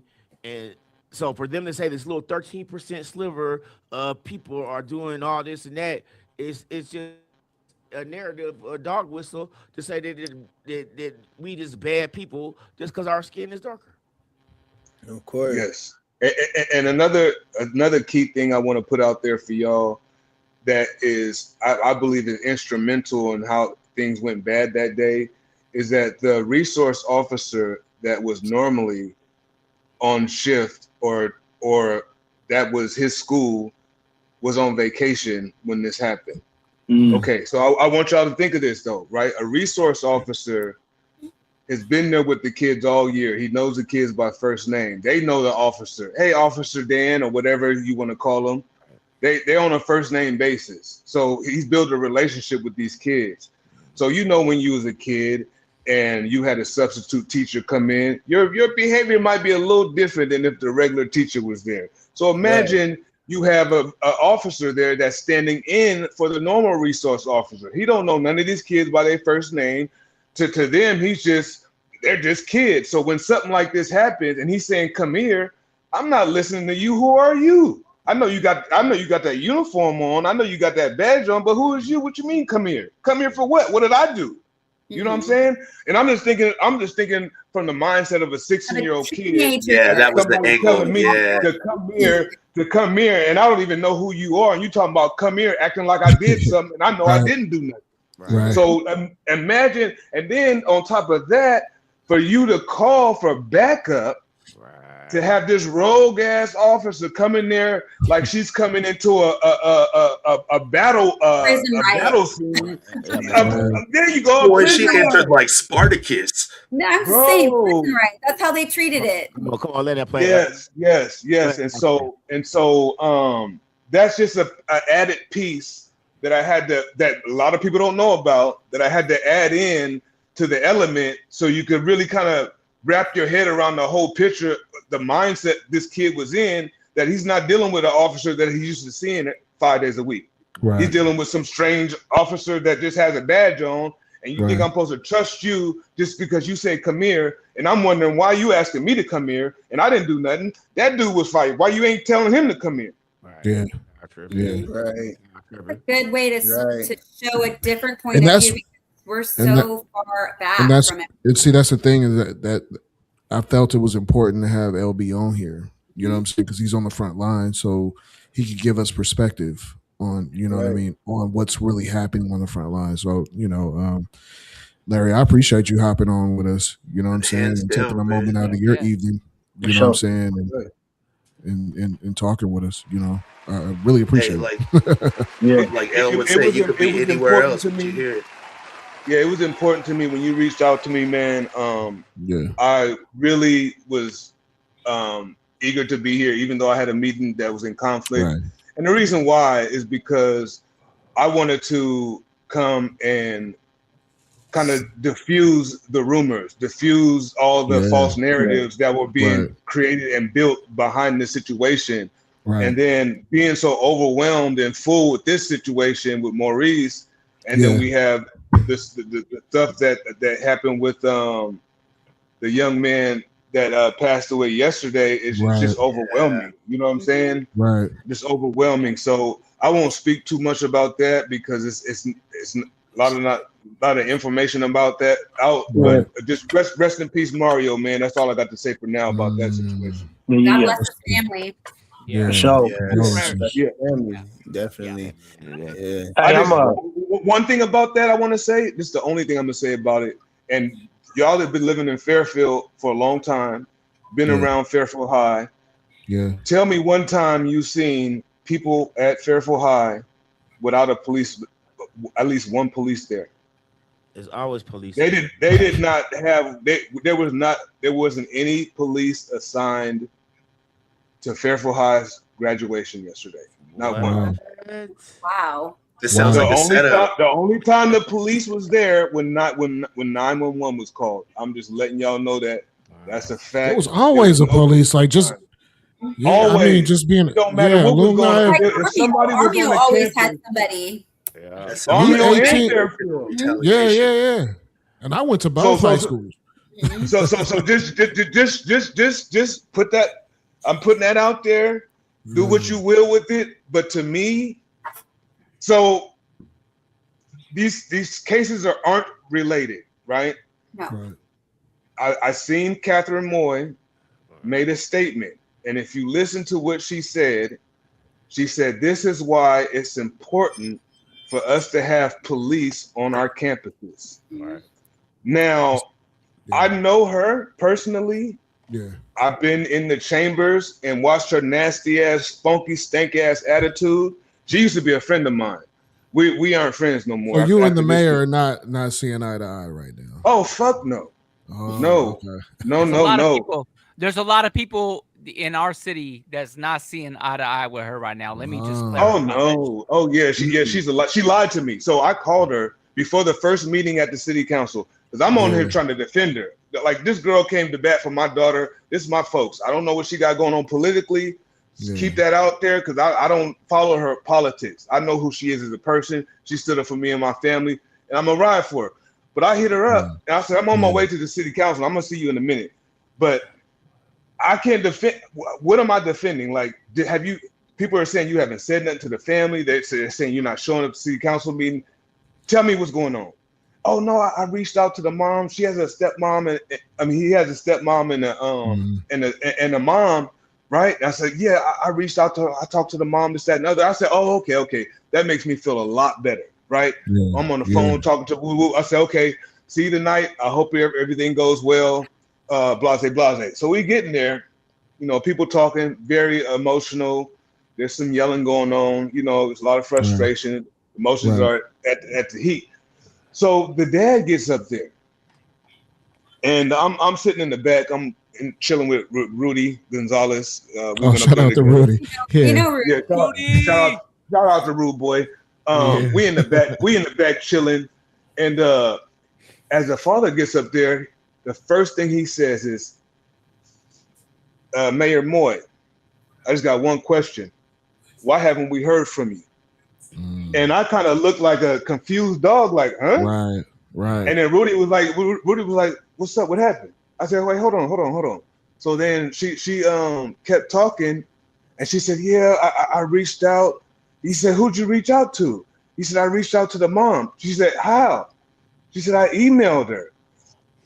I dropped my head. Yeah. I dropped my head. I said, this bitch lied to me. She said she spoke to her. She told me she spoke to her. You sent her an email? How impersonal is that? Wow. Not only that, did you even compile the email? Yeah. Was that your words? ChatGPT, I'm sure.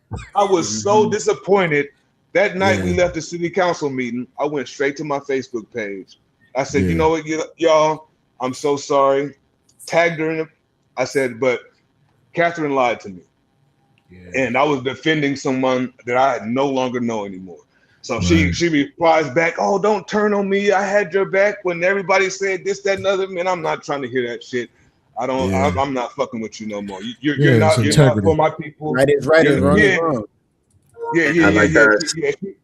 I can't rock with her no more, man. It's unfortunate, but she drew a line in the sand. You lied to me. Right. If you didn't talk to the lady, you should have just told me that. What you think I wasn't gonna find out? Right. I had to find out in real time that you lied to me. Yeah. Then I had to stand in your face. I mean, I had to stand in your face and try to talk to you and be respectful, knowing that you just told me a bold-faced lie. You know what I'm saying? So I don't mess with Catherine Moore anymore. She's her attitude during this whole entire thing is straight stanky. She didn't have no compassion. She didn't have any kind of like her demeanor. Her demeanor was just like she wanted us to hurry up and get done so we can get out of there.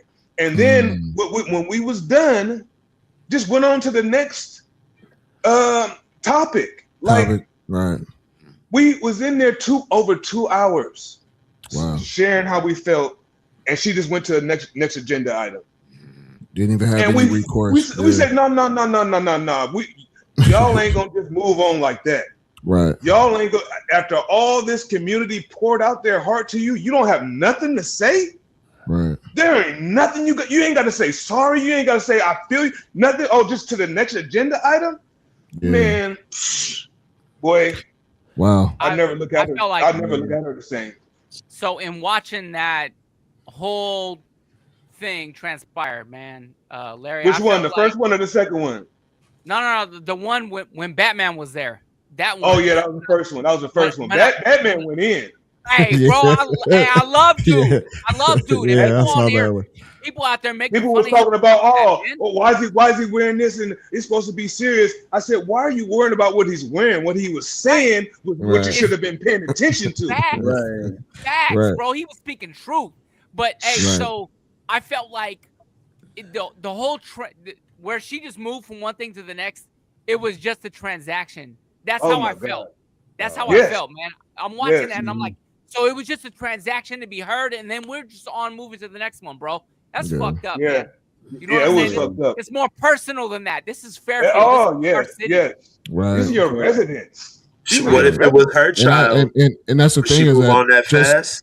We have kids that attend, Fairfield Sassoon School District, So I have 2 daughters in high school. So I want to make sure that they're safe. Yes. Yeah. You know what I mean? Like, and all the other kids, I mean, and we all, I went to both high schools. I went to Armio, kicked out of Armio, went to Fairfield. I loved Fairfield High School. I did too. Armio's better. Armio's better. Class of 91. 97. 95. Maybe. Everybody was better who didn't go to Fairfield. That was everywhere. There's 3 of us on the panel that are alumni of Fairfield High School. Whatever. No, I got love for Armio. Don't get me wrong. I played football. My entire household graduated from Armio. I'm the only. There you go. There we go. There we go. There we go. No, there's nothing wrong with Armio. Shout out to the Armio Indians. Nothing wrong with Armio. Hey, they're not the Indians anymore. That's offensive. I was going to say, they was Indians. I'll never call them the Royals. I know. Yeah, no, exactly. You're always going to be the Armio Indians. I played Fairfield Sassoon.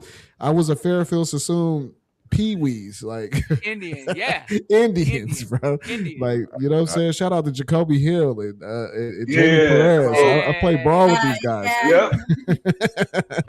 Those are my brothers, man. So, but I just ended up going over to Fairfield High for my senior year so I can graduate and stay serious.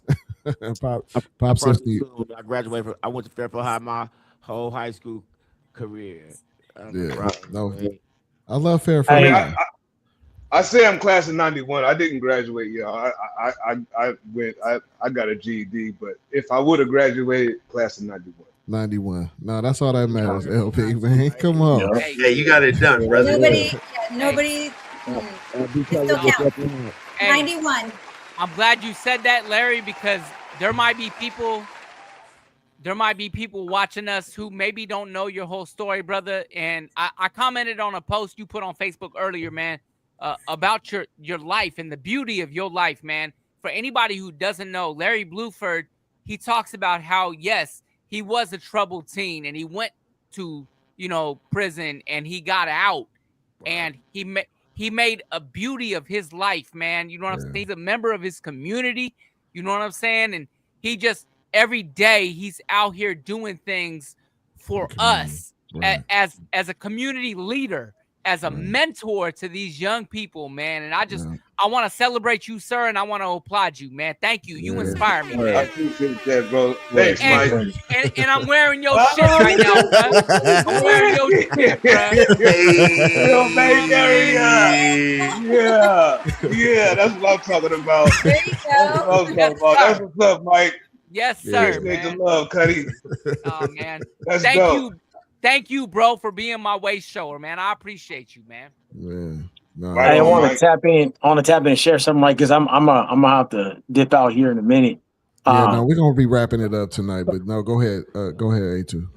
But what I wanted to point out is, one, it's sad that in the community it takes tragedy for us to come together, and I've heard that said time and time again, but it's a fact. There's something tragic that happens, and all of a sudden we start seeing things, a lot more clearly, in most cases. It should not take a tragedy. A lot of these things can be preempted.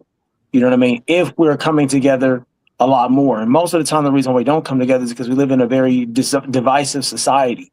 We live in a society that doesn't understand if you poison the well, you got to drink from that well too. So when we say things like Black people go through this, Mexicans go through this, and all these divisive statements, we all go through it because we all live in the community. Everybody's experiencing something. We like to pretend like, it happens within a certain, solely within a certain demographic, but it's not. Like back in the days, we had this understanding that we could help each other out. And then somebody came in with their system and they destroyed that. And it's up to us to rebuild it. It's the only way we're going to be able to keep this thing together. It's the only way we can actually stop things like these tragedies from happening. And they are preventable. 100%, they're preventable. It requires us having, all seats in the community filled. That means you got to have people from your community wearing these uniforms, people who look like you in these positions, as well as other individuals on the other side of the aisle who keep those people accountable, and vice versa. We need everybody. And I know, speaking of my own experience, like, I was looking at 25 to life, and praise God, I didn't catch that bid, but it was somebody who didn't look like me, who didn't wear the same uniform I wore, that saved my life twice. You know what I mean? It does take a community. I'm out here because of somebody who didn't come from my demographic. Otherwise, they had me part and parcel. I'd have been done. I'd have just been getting out of prison now. And so, we have to be bigger than that. We have to be bigger than that. When I say we, I mean everybody who can have this conversation with a level head has to be bigger than that. We have to rise above, point blank, period. We have the responsibility because we have the intellect. We know better. True. So it is up to us to lead the way, right, to establish the example and to really hold people, to including ourselves, accountable for what it is we feel like we're supposed to be living according to, right? I mean, I can't sit here and tell somebody else to be respectable when I don't even respect myself. Right there, dude. Right there. Right. Man, you tell Jules over there. You can't warn your daddy. You can't warn your daddy about these guys if you're one of them guys. Right. Facts. You know what I'm saying? Facts. And that and I'm gonna say that pertains to everybody. So if I'm in uniform and I'm wearing a badge, if I'm not respecting my uniform and my authority, I don't expect you to respect my uniform and my authority. If I can't, as a uniformed officer, respect the community that has hired me to serve them, then I can't expect the community to respect me back. So this thing goes full circle. It goes full circle. Nobody gets away scot-free. 100. Yeah. Hey, how often y'all do this right here, like this platform? Every other week. Every other week, brother. Really? Yes, Every sir. other week. I like the vibe on there, man. Thank you. Right on. Thank you, LB. Appreciate that, man. I'm gonna speak for everybody here. On Saturdays too. You know what Oh, I'm saying? yeah, Every other Saturday. Let's not forget about that. Because We do have the key ingredient. We got beat battles, rap battles. You know what I'm saying going on. But Yeah. Larry, Really? I will be the first one. I will be the first one to tell you, man. I speak for everybody when I say that. Anytime you want to hop on with us, brother, you were more than welcome, my dude. That link is the same link every week. So Yeah. that link that you got, Larry, that's Hey, Open invitation. so y'all did the skip dog Yes. Yeah. Yes, sir. Oh Yes, man, I sir. missed that, man. Hey, I thought I you sent you a can go back message, and bro. watch That's it. kind of my bad. Hey, yeah, Mike, tell him. Hey, Mike, hit me real quick. Hit me. Hey. Not only that, you can like, you can subscribe, you can tell your friends, you can tell your family. I'm a like, I'm a follow, I'm gonna do all that. I didn't even know about this. Let's Yeah. Yes, brother. Go ahead, finish Yes. that plug, Treyway. Go ahead, finish that plug. What else they can do, Treyway? I took your lead. No, LB. So we do this we used to do this every week, every Thursday, but then we got families and stuff, we got responsibilities. Yeah. So we try to make this every other week, right? To where we actually get an opportunity to sit as a group and just have a great discussion. So is this the core group or is every day? I mean, every week is No, this is the team for the last year and a half. Everybody. Oh, okay. Okay. Yes, sir. Well, hey, thank y'all for having me. I'm definitely gonna subscribe. I'm gonna pay more attention to what y'all doing because I love this platform y'all got, man. And y'all doing some good stuff here, man. I'm really impressed. I really thank y'all for having me tonight. Thank you for taking time out, man, for being a wonderful activist to come get active with us. Coming through. Yeah. And would more like importantly, to- being the person you are. Yeah. Yeah, Definitely. yeah, for 100%, man. Also, in being funny a little bit, I want to throw Rudy under the bus. Charlie Hustle, who's watching right now. I sent that motherfucker. I saw it. Hey, bro, I sent that. Yeah, so he's in the comments and shit. Go back I'm and gonna watch put Charlie Hustle. right here, guys. Right here. There you go. I send that motherfucker a link every time we got a show. So I'm gonna blame him for not telling you that we got some shit we're doing, bro. Yeah, I didn't Yeah, cook him, LB, cook him. Cook him, LB. Hey, Mike. Bro, Mike, you got my number? You know what, bro? Hold on. I don't know if I do. I don't know if you send me that link. 707 688 9700. I think you got me in your phone when I made that shirt for your wife, though. I think we were texting. I feel like yes. I'm gonna go ahead. But I just dialed. Who dog got bronchitis? Hey, Mike, he's on his phone, cuz. He's live on his phone, so it's cutting him off while you call him. Cutting him off, Mike. What are you doing? Who dog Mike, had bronchitis? Epic fail. Only Mike genius. That was wild, Mike. Way to go, Mike. That was wild, Mike. Mike just wanted to cut him off. Hey, Mike man. needs Mike, Mike that's a needs low to blow. slap. Mike, you were Mike, you was calling. Mike was calling him. He threw his whole screen off. Look, he can't even get back to the vision now. You done cut bro segment. Oh man, Listen, Sinister Mike. Damn, son, where'd you find this? We only drop hits on We Love Radio. He made you a t-shirt and everything. Hey, now look watching the at MIDI Lab what Show. Steve wrote, Mike. I know. I see it. I see it. Tell me when go he come back, pound you gotta salt, damn it. apologize. You gotta Tell the pound apologize. salt. Mike, Hold why on, didn't you just send him a text message, bro? Hold on. We still love I got you, him. Mike. Hold on, man. I got him. Hold on, man. Jesus Hold Christ, on. Michael. Hey, I got him. Hold on, man. You are now watching the MIDI Lab Show. Hey, if that was funny, y'all gonna like that and more, make sure you subscribe. Check us out, man. Don't forget to tell your friends and family. Thursdays. Come on, and Make take the sure you whole come see the family. key ingredient every Saturday. If not every No. other, Hold we'll on. let you know. Go ahead. Go ahead, El. Before you say every Saturday, it's not every Saturday. Not every Saturday. That's why I had to retract back and said so you'll see it, you know what I'm saying? Look out for the links. If Yeah, you just like follow- and subscribe, you'll find out. You'll see it. Yeah. There you go. There you go. We do have a show. We do have a show this weekend coming up. Henny Holyfield versus Dope Words. I just want to say that last week we had over 1,100 views. Yeah. On the live, which was crazy. So shout out to Team Ass. Dope.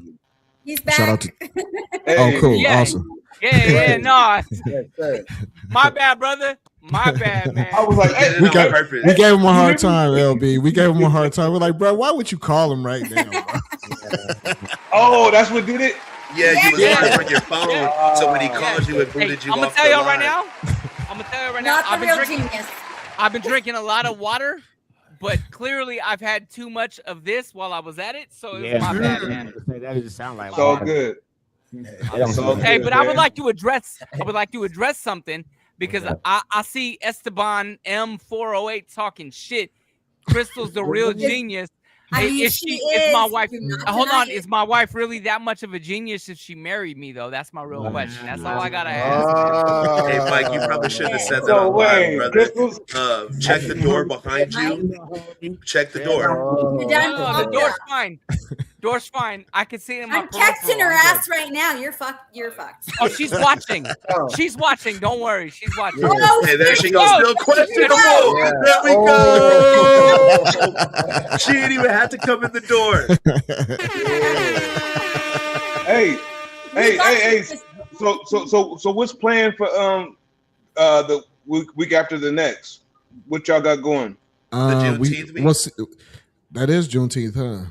It would be great to have LB back for Juneteenth. Friday. It'll be the day before, so it'll be June 18th. Oh, okay. Okay. Go. As a I mean, okay, so LB, just to you know what I'm saying, just give you a little scope on what happens. We meet at the beginning of the week. Okay. So you know, but we're open, man. We're open. We're trying to create. Well, we have been creating, you know, a platform for everybody to have a voice. You know, that's beautiful, and I think that's very important. We play our music on here. Very you know, we have a good time. You know, because there's 30 years of friendship in the room for the most part. I mean, A2. When you gonna bring Mike Moore in here? Oh yeah, I don't think that's gonna happen. LB didn't know that we have to close down in 5 minutes. Let's just forget about what we said. Hey, rewind, retrack. Hold up. I'm just saying. Hey, so y'all know what we were saying. We had a real powwow last week about that. My genius and I went. Yeah, we had a real. Let me just say. No, but let me just say the key ingredient battle series that we do on Saturdays. Saturday. Times a month. That started because of the conversation about Mike Moore. LB was through all of this. LB was through all of this. It was love, and I came with love. I'll say that. I came with love. And I was being very respectful. Yeah. Very respectful. Yeah. Bro took it and he was being hella childish. Yeah. So, hey, we moved on. We moved on. So that's what the key ingredient is. I meant that as a joke. Hey, that was funny. We couldn't see your face because the screen was blacked out, and we were like, "Hey, no." I knew. Hey, no, I know him. I know him well enough to know that was a joke, but it was hella funny though. Hey. Yeah, it's just something I threw in there. Yeah, no, it's all love. He had a straight face and everything. He was like, "When we gonna bring Mike Moore?" Not right now. So when's the next Saturday thing? We have a show this Saturday. This Saturday. This Saturday? In 2 days. This Saturday. Yeah. Oh, what time? 7 o'clock. 7 o'clock. Oh, I'm there. Who's on? So it's the homie Henny Holyfield. He's from Sacramento, and then we got Dope Words from Chicago, and they just gonna play their music back and forth, and that's what we're doing. We just trying to create a community effort to where we could have music back and forth, and it's a good thing. And like our last show that we did with T-Maz and Saeed, over 900 people came to the block, man. They came on this block here and they watched it, and they was in the chat, and it was just a great show. It's on YouTube, so you know. But yeah, over 900 something views stayed, but we had 1,100 people, 1,100 eyes on the key ingredient a couple weeks ago. So it was a beautiful thing, man. Matter of fact, if you want a good little treat. Hey, you want a good little treat on your way to when you out there wiggling tomorrow? Go to YouTube, brands and platforms, and look up the key ingredient, and you gonna find a battle in there with our one and only Mike G. Oh yeah, Mike And he James did a was battle too. with Bo, Oh, and Garcia. it was exquisite, bro. Like, hey, you gonna put it on, press play. You gonna be listening to it. You'll probably run it back. It'll course through the radio the whole day for you. I promise. Yeah. Thank you. Okay. I promise. Thank you for that.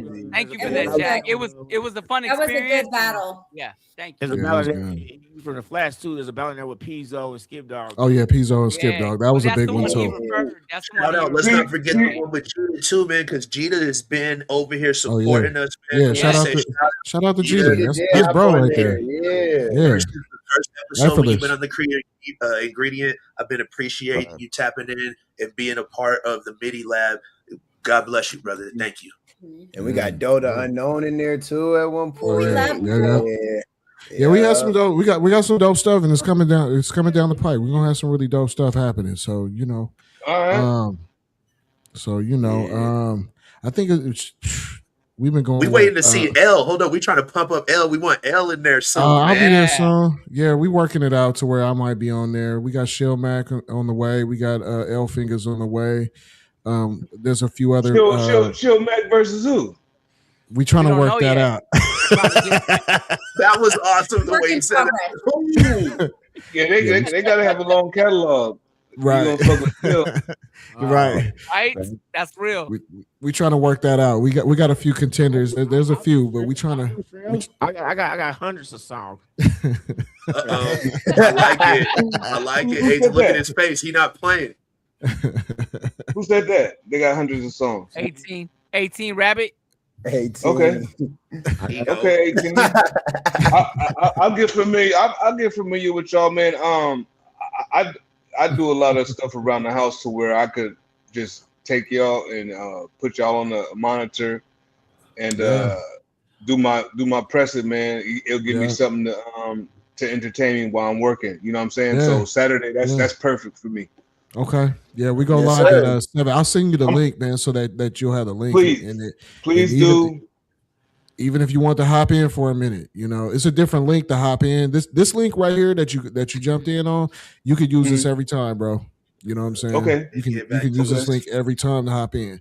And we'll put you right on stage, man. So it's cool. I appreciate you, L. Thank you once again for the invitation. Yeah, absolutely.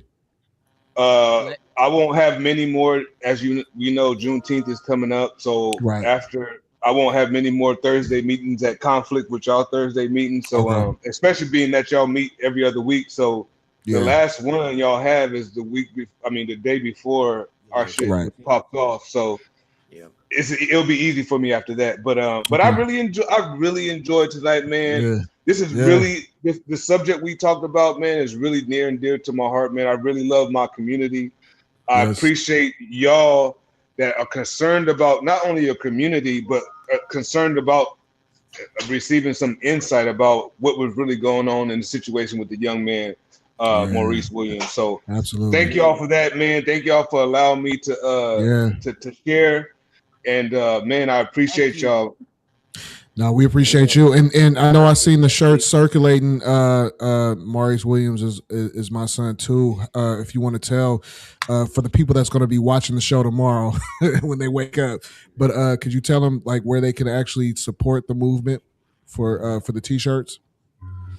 Yeah, so basically, I don't even know my website by heart, but no, my we can make it.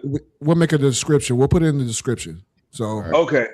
I'll make it simple. I have a little website. Even my number, man. My number is a community number. Business, so they can hit me personally if they want to get a shirt. The shirt it wasn't even something I planned. It was just something that I wanted to wear in support of Maurice the day of when we first went into the city council meeting, and then his parents said, "We want one," and we want one. We want one. Next thing you know, everybody wanted one. So the main thing, Yeah, the main thing she just wanted to see her son to see everybody. Supporting. When she sees the shirts out and she sees pictures, it just makes her feel like the community cares. You know what I'm saying? Yeah, absolutely. And I just can't help but feel, even with Mario. Mario is my son too. You know what I'm saying? Yeah. There's shirts where I said I could have been Maurice Williams. You know what I mean? Any one of our kids could have been a Maurice Williams. You know what I'm saying? And so when we have this village mentality, it's not like, oh, that's just my kid. These are our kids. Right. These are our kids. You know what I'm saying? And so that's the mentality that we have to hold. When it says it takes a village to raise a child, it also takes a village to protect one, a village to uplift one. And we need to do a better job about that. You know what I'm saying? Yeah. No, facts, big facts. Often miss. Yeah. I'll make sure that he needs an apology, man, from the whole board and everybody, dog. That won't even scratch the it's surface. at the beginning stages still, right, LB? I mean, definitely. We are only beginning. It's going to be so many demonstrations after this. The next demonstration, like I was telling y'all, is going to be at the school board. But we're not stopping there. It's full court press. We're demanding. We have demands, and we're not going to stop until our demands are met. You know what I mean? And the family has legal representation, so we can let them do their things through the legal system. But we're going to do our things on the front lines and put pressure on these politicians to do the right thing. Right. That's why we hire them. That's why we put them in these positions. Yeah, absolutely. Yeah, exactly. And part of the reason I believe that Catherine Moore lost so poorly, she came in third place, is because she showed her hand way too early before the polls. A lot of people seen who she was and was like, I'm not voting for her. Right. I'm not voting for her. Right. So I'm glad she showed her face. I'm glad she showed her face on that first city council meeting 2 weeks ago. Maybe, you know what I'm saying? Maybe that's what I'm just gonna say this. Maybe this is divine intervention. The start of the beginning, something new. But maybe this is something that we all needed to see so that we didn't vote her in. We need to take our city back. We need to take our city back. Yes, sir. Yes, sir, man. Yes, sir. Hey, I'm proud of my city. I've been here 52 years, man, in this city. I made a brand called Real Fairfield, which means I gotta love my city. Why would I make a shirt like that, man? Real Fairfield, bro. Like, I love my city. I was claiming Fairfield when people were embarrassed to claim Fairfield. We was called Squarefield. You know what I'm saying? I go when I was in juvenile hall when I was 13, 14 years old, I was in there with all Vallejo cats. You know what I'm saying? Yeah. So it's just I love my city, man. I love the people in it. You know, our children grow up in the city. They become productive adults in this city, and we need to protect where our children are going to raise children at. You know what I'm saying? This is not just for us. This is not just for our kids. It's for our kids' kids. Right. Yes, sir. Perfectly said. Shoot, when you gonna run for office, LB? Dang. So I've been asked that multiple times over the last 10 years, man. What I've learned is from me being around politicians, because I know I need them to help me do the things I do in the streets. But one thing I found out is being involved with these politicians it's a nasty game. Yeah. So if I would run, they're not going to focus on the last 22 years of my life since I've been out of prison. Oh yeah, they're going to focus on everything prior to me. Prior to 2004. Hey, but your community knows you. That's the part that mudslinging and slandering can't subside. My community does know me, but there is a great deal of people who don't know me are going to follow the rhetoric that's put out there. They're going to look at my record. They're going to see, oh, he's been to prison. How you're going to have an ex-felon as your, whatever position that I would be running for. And I don't want to put my family through that either. I don't want to put my daughter through that. I don't want to put my wife through that. So I'll let the politicians play their part. And what I'll do is I'll use their positions of power to help me do what I want to do in the streets. That way, I won't have any constraints. I could do exactly what I want to do. Once I become in the political field, certain things I can't say, certain things I can't do. I don't want those restraints on me. I don't want that. I want to be able to move how I want to move. Thank you for the insight, man. I appreciate that. Of course. Hey, that's the only reason. That's the only reason why I considered it for a minute until I got around him. And I said, nope, this ain't me. Real quick, you said you had a community line, man. You want to drop that number one more time? I heard you drop it earlier, bro. Yeah. 707-688-9700. I'm about business. I'm about community. If it's got anything to do with business or community, hit my line. If it's personal, hit my line. I mean, I'm a community guy. Yeah, you are. Up and down, front and back. It don't matter which. It don't matter what. You can hit me any day if I'm available. I'll pick up the phone. What's going on, and we can go from there. But I love my community, man. Period. I call myself the community outreach champion. I love outreach. I love helping people, and that's what I'm about, man. Period. Hey, LB, your number is in chat, man. So folks is finna reach out from the Midilab platform, man.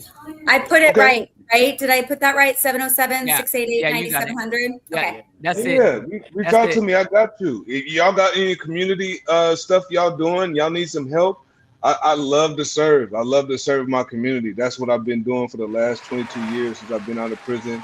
And that's what I'm going to be doing as long as I can get out of bed. Right. Thank you for being a blessing, man. Hey, Larry, I want to say this is from Rudy, and I feel like I take this as more, it's you, but it's the rest of us as well. He says he's hella proud of us. He wants everybody on the panel. He wants everybody on the panel to know, and he wants everybody to know that we can make a difference. And the community needs us right now. So Rudy says that. I wanted to put that out. A serious comment from Rudy. That's right. No joke. Yeah, right. Yeah, right. No sideways. Just no. Okay. No, okay, Rudy. That's 100, bro. That's 100. Big up to Rude Boy. Big up to Rude Boy. What's up, Rudy? I love Rudy, man. Rudy's my guy, man. That's my dude. You still need to be a 49er, right? You still need to be a 49er, right, homie. right. He's a Falcon fan, but we love him anyway. It's okay. That's 18 talking to Rudy in the background. Right. You know what I'm saying? Yeah. Hey, and then the other thing is, Lionel, there was a suggestion on the side, wasn't in the comments. I don't know why, but I'm gonna go ahead and put it out there. If you're looking for somebody on a versus, Genghis Khan. Nah, come on, GK. Shout out to GK. Hey, that's my brother. That's our brother, man. Good, though. That would just be good networking. Like we always talk about. That'd be a dope ass show, like a good vibe. You with GK, bruh. So I like for Larry and anybody else who doesn't know, GK was considered like the lyrical whiz of our crew, man, when we was growing up and shit, man. You know Where you from? So he originally from San Francisco. He went to high school in Vacaville. You know what I'm saying? He lived in the flats. Really? He lives in the V now. You know what I'm saying? Like, how old is he? He's Same our age age, as us, 48. He's our age. He's literally my age. Like literally. Yeah, they're born on the same day. On the same day. 1 hour difference between me and Okay, our generation. Okay, that's what's up, man. I look forward to hear it, man. Thank y'all once, man. Hey, thank y'all you. Y'all got a great community right here, man. This is beautiful. Thank you. Hey, and it's all thanks to Money L, man. He's the one. He blessed us and brought this community together. We wouldn't be without him. So he's the one that's allowing us to fly right now and be able to be a voice out here for real. Yeah. I'm about to mash out on y'all niggas though. No, we about to wrap it up, man. Hey, hold on. I heard a word. Larry might not be familiar yet, but we don't tolerate the N word on the show, sir. So 18 done hit the N word. So let's get him. Get him, Elliot. Thank you for that. Hey, Money L, could we close out with that GK track though? You muted, I think. We can wrap it up with Genghis Khan. Shout out to Genghis Khan. Yeah, I ain't heard that in a minute. That's my track. That would be dope to hear. It's a track. This is. Wait, before we do that, I gotta say really quick. I'm gonna have to cut out pretty soon, anyways. No, we wrapping up. We wrapping up. The night's over. My oldest is 13th birthday tomorrow. Hey, congratulations! Happy birthday! Happy 13. Mom got him to 13. Now don't die. These kids are growing too fast. Way too These fast. kids are growing too fast, man. I remember when they were both of them boys was babies. Hey, I want to give a shout out to everybody that's watching. You could be anywhere in the world, but you're right here with us, and we do appreciate it. I want to thank everybody on the panel tonight. LB, thank you for coming on, bro. You know what I'm saying? And we're going to wrap this up tonight, man. So, Jag, he wants to play Genghis Khan tonight. Which one? To rap. Hey, the only one I got on here. in the building. Oh, hey, this one, is that one of mine? Yeah, you produced this song, Mike. Oh, yeah. You produced That's this, Genius and GK in the building. So we're going to go ahead and close it out with Genghis Khan. Shout out to my brother, our brother, really. You know what I'm saying? I'm surprised he didn't hop on the show tonight. He was in. No, he was in. The Don't chat. do that. Don't do that. He was in the chat earlier. He was in the chat. I seen him in the chat. Yeah, I seen him in the chat, but you know he got the link too. He could have hopped on. He always got an open invitation. That is tight. That is tight. It was dope having A2 Breezy. We ain't had him in a few months, you know, because bruh busy. And just to have him on the platform. And shout out to LXL once again, bro. You know what I'm saying? My brother graduated. You know what I'm saying? My brother LXL, he graduated. You know what I'm saying? Yeah. Congratulations to you, bro. We're going to keep saying that, man, till the wheels fall off. So yeah, no, they ain't going to fall. Right. I appreciate it, man. I appreciate it. That's what real mentorship do, though, man. Like I had people to look to and stuff like that who really kept me on the straight and narrow and the right. You know what I'm saying? I have my family right here and stuff. So you know, don't make us cry, bro. Could it no, we ain't crying, but you know what I'm saying? We saluting you, bro. Hey, no, you know for real, all day, dog. Who was that talking? Yeah. LXL. Oh, yeah, me up here in the top corner. Okay, I see you. Bro just graduated from school. I'm just trying to get familiar with the faces. That's it. And the voices. Y'all gonna be a lot more often. Don't even worry. I'm gonna hit your phone. I'm gonna hit your phone, man. Don't even worry, man. Yeah, consider me family, man. Yeah.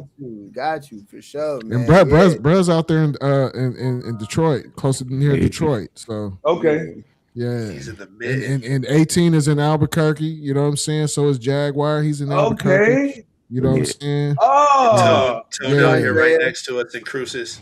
And A2 Breezy is in Las Cruces. So we a little bit around. Okay.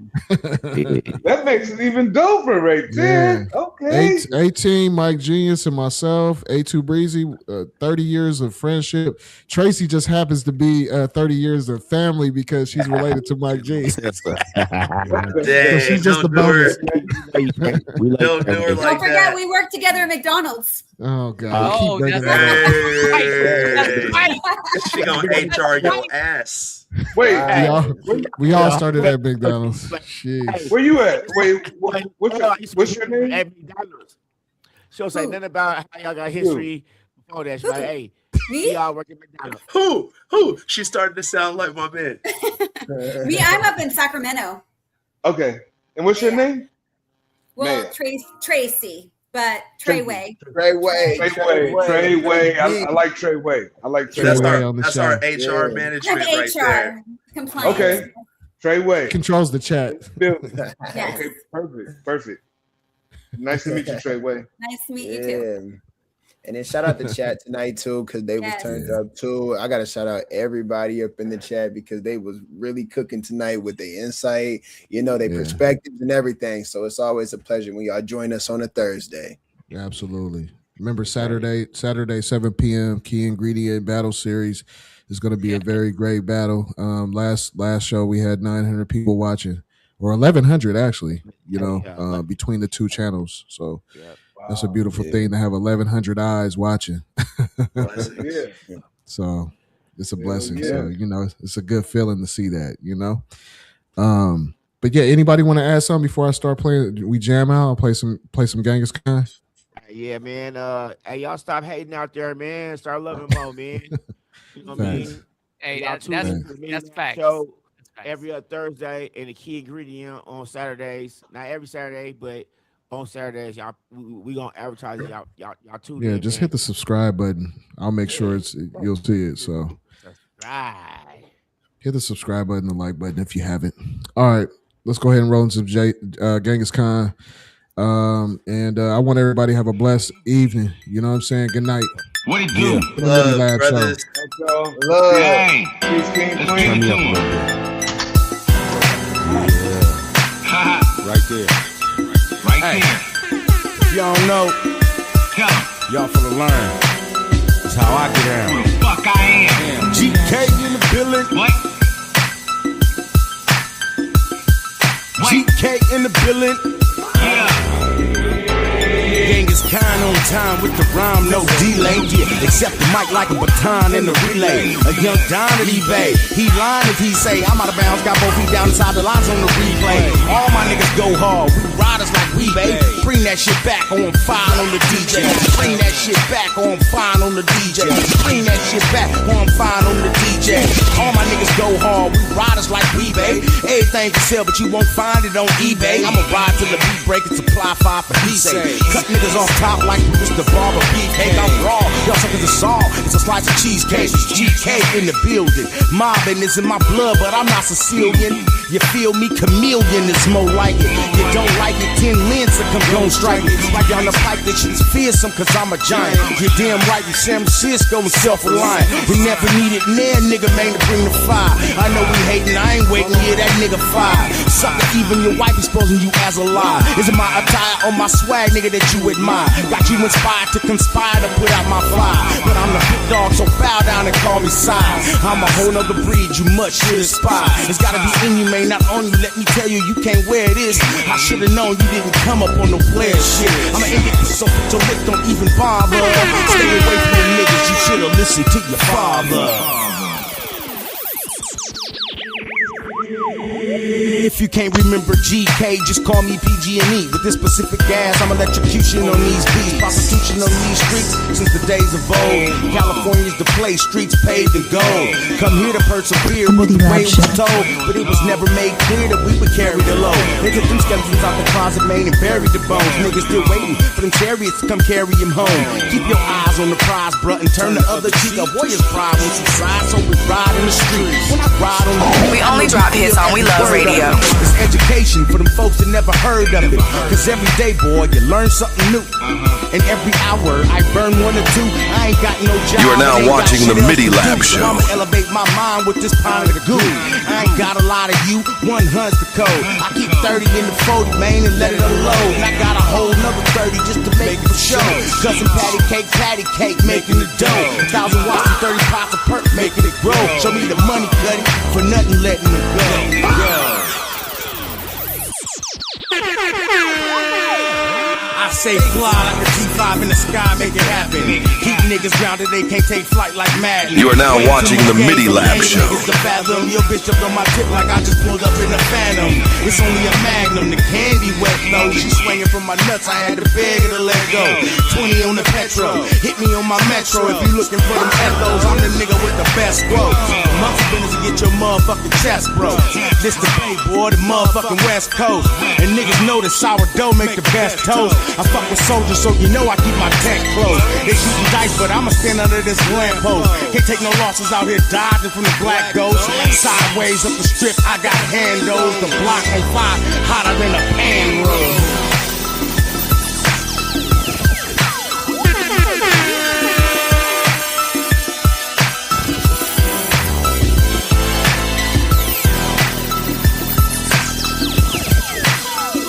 Welcome to the MIDI Lab Show.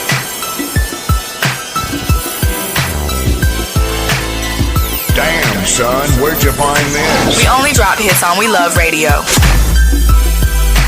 You are now watching the MIDI Lab Show.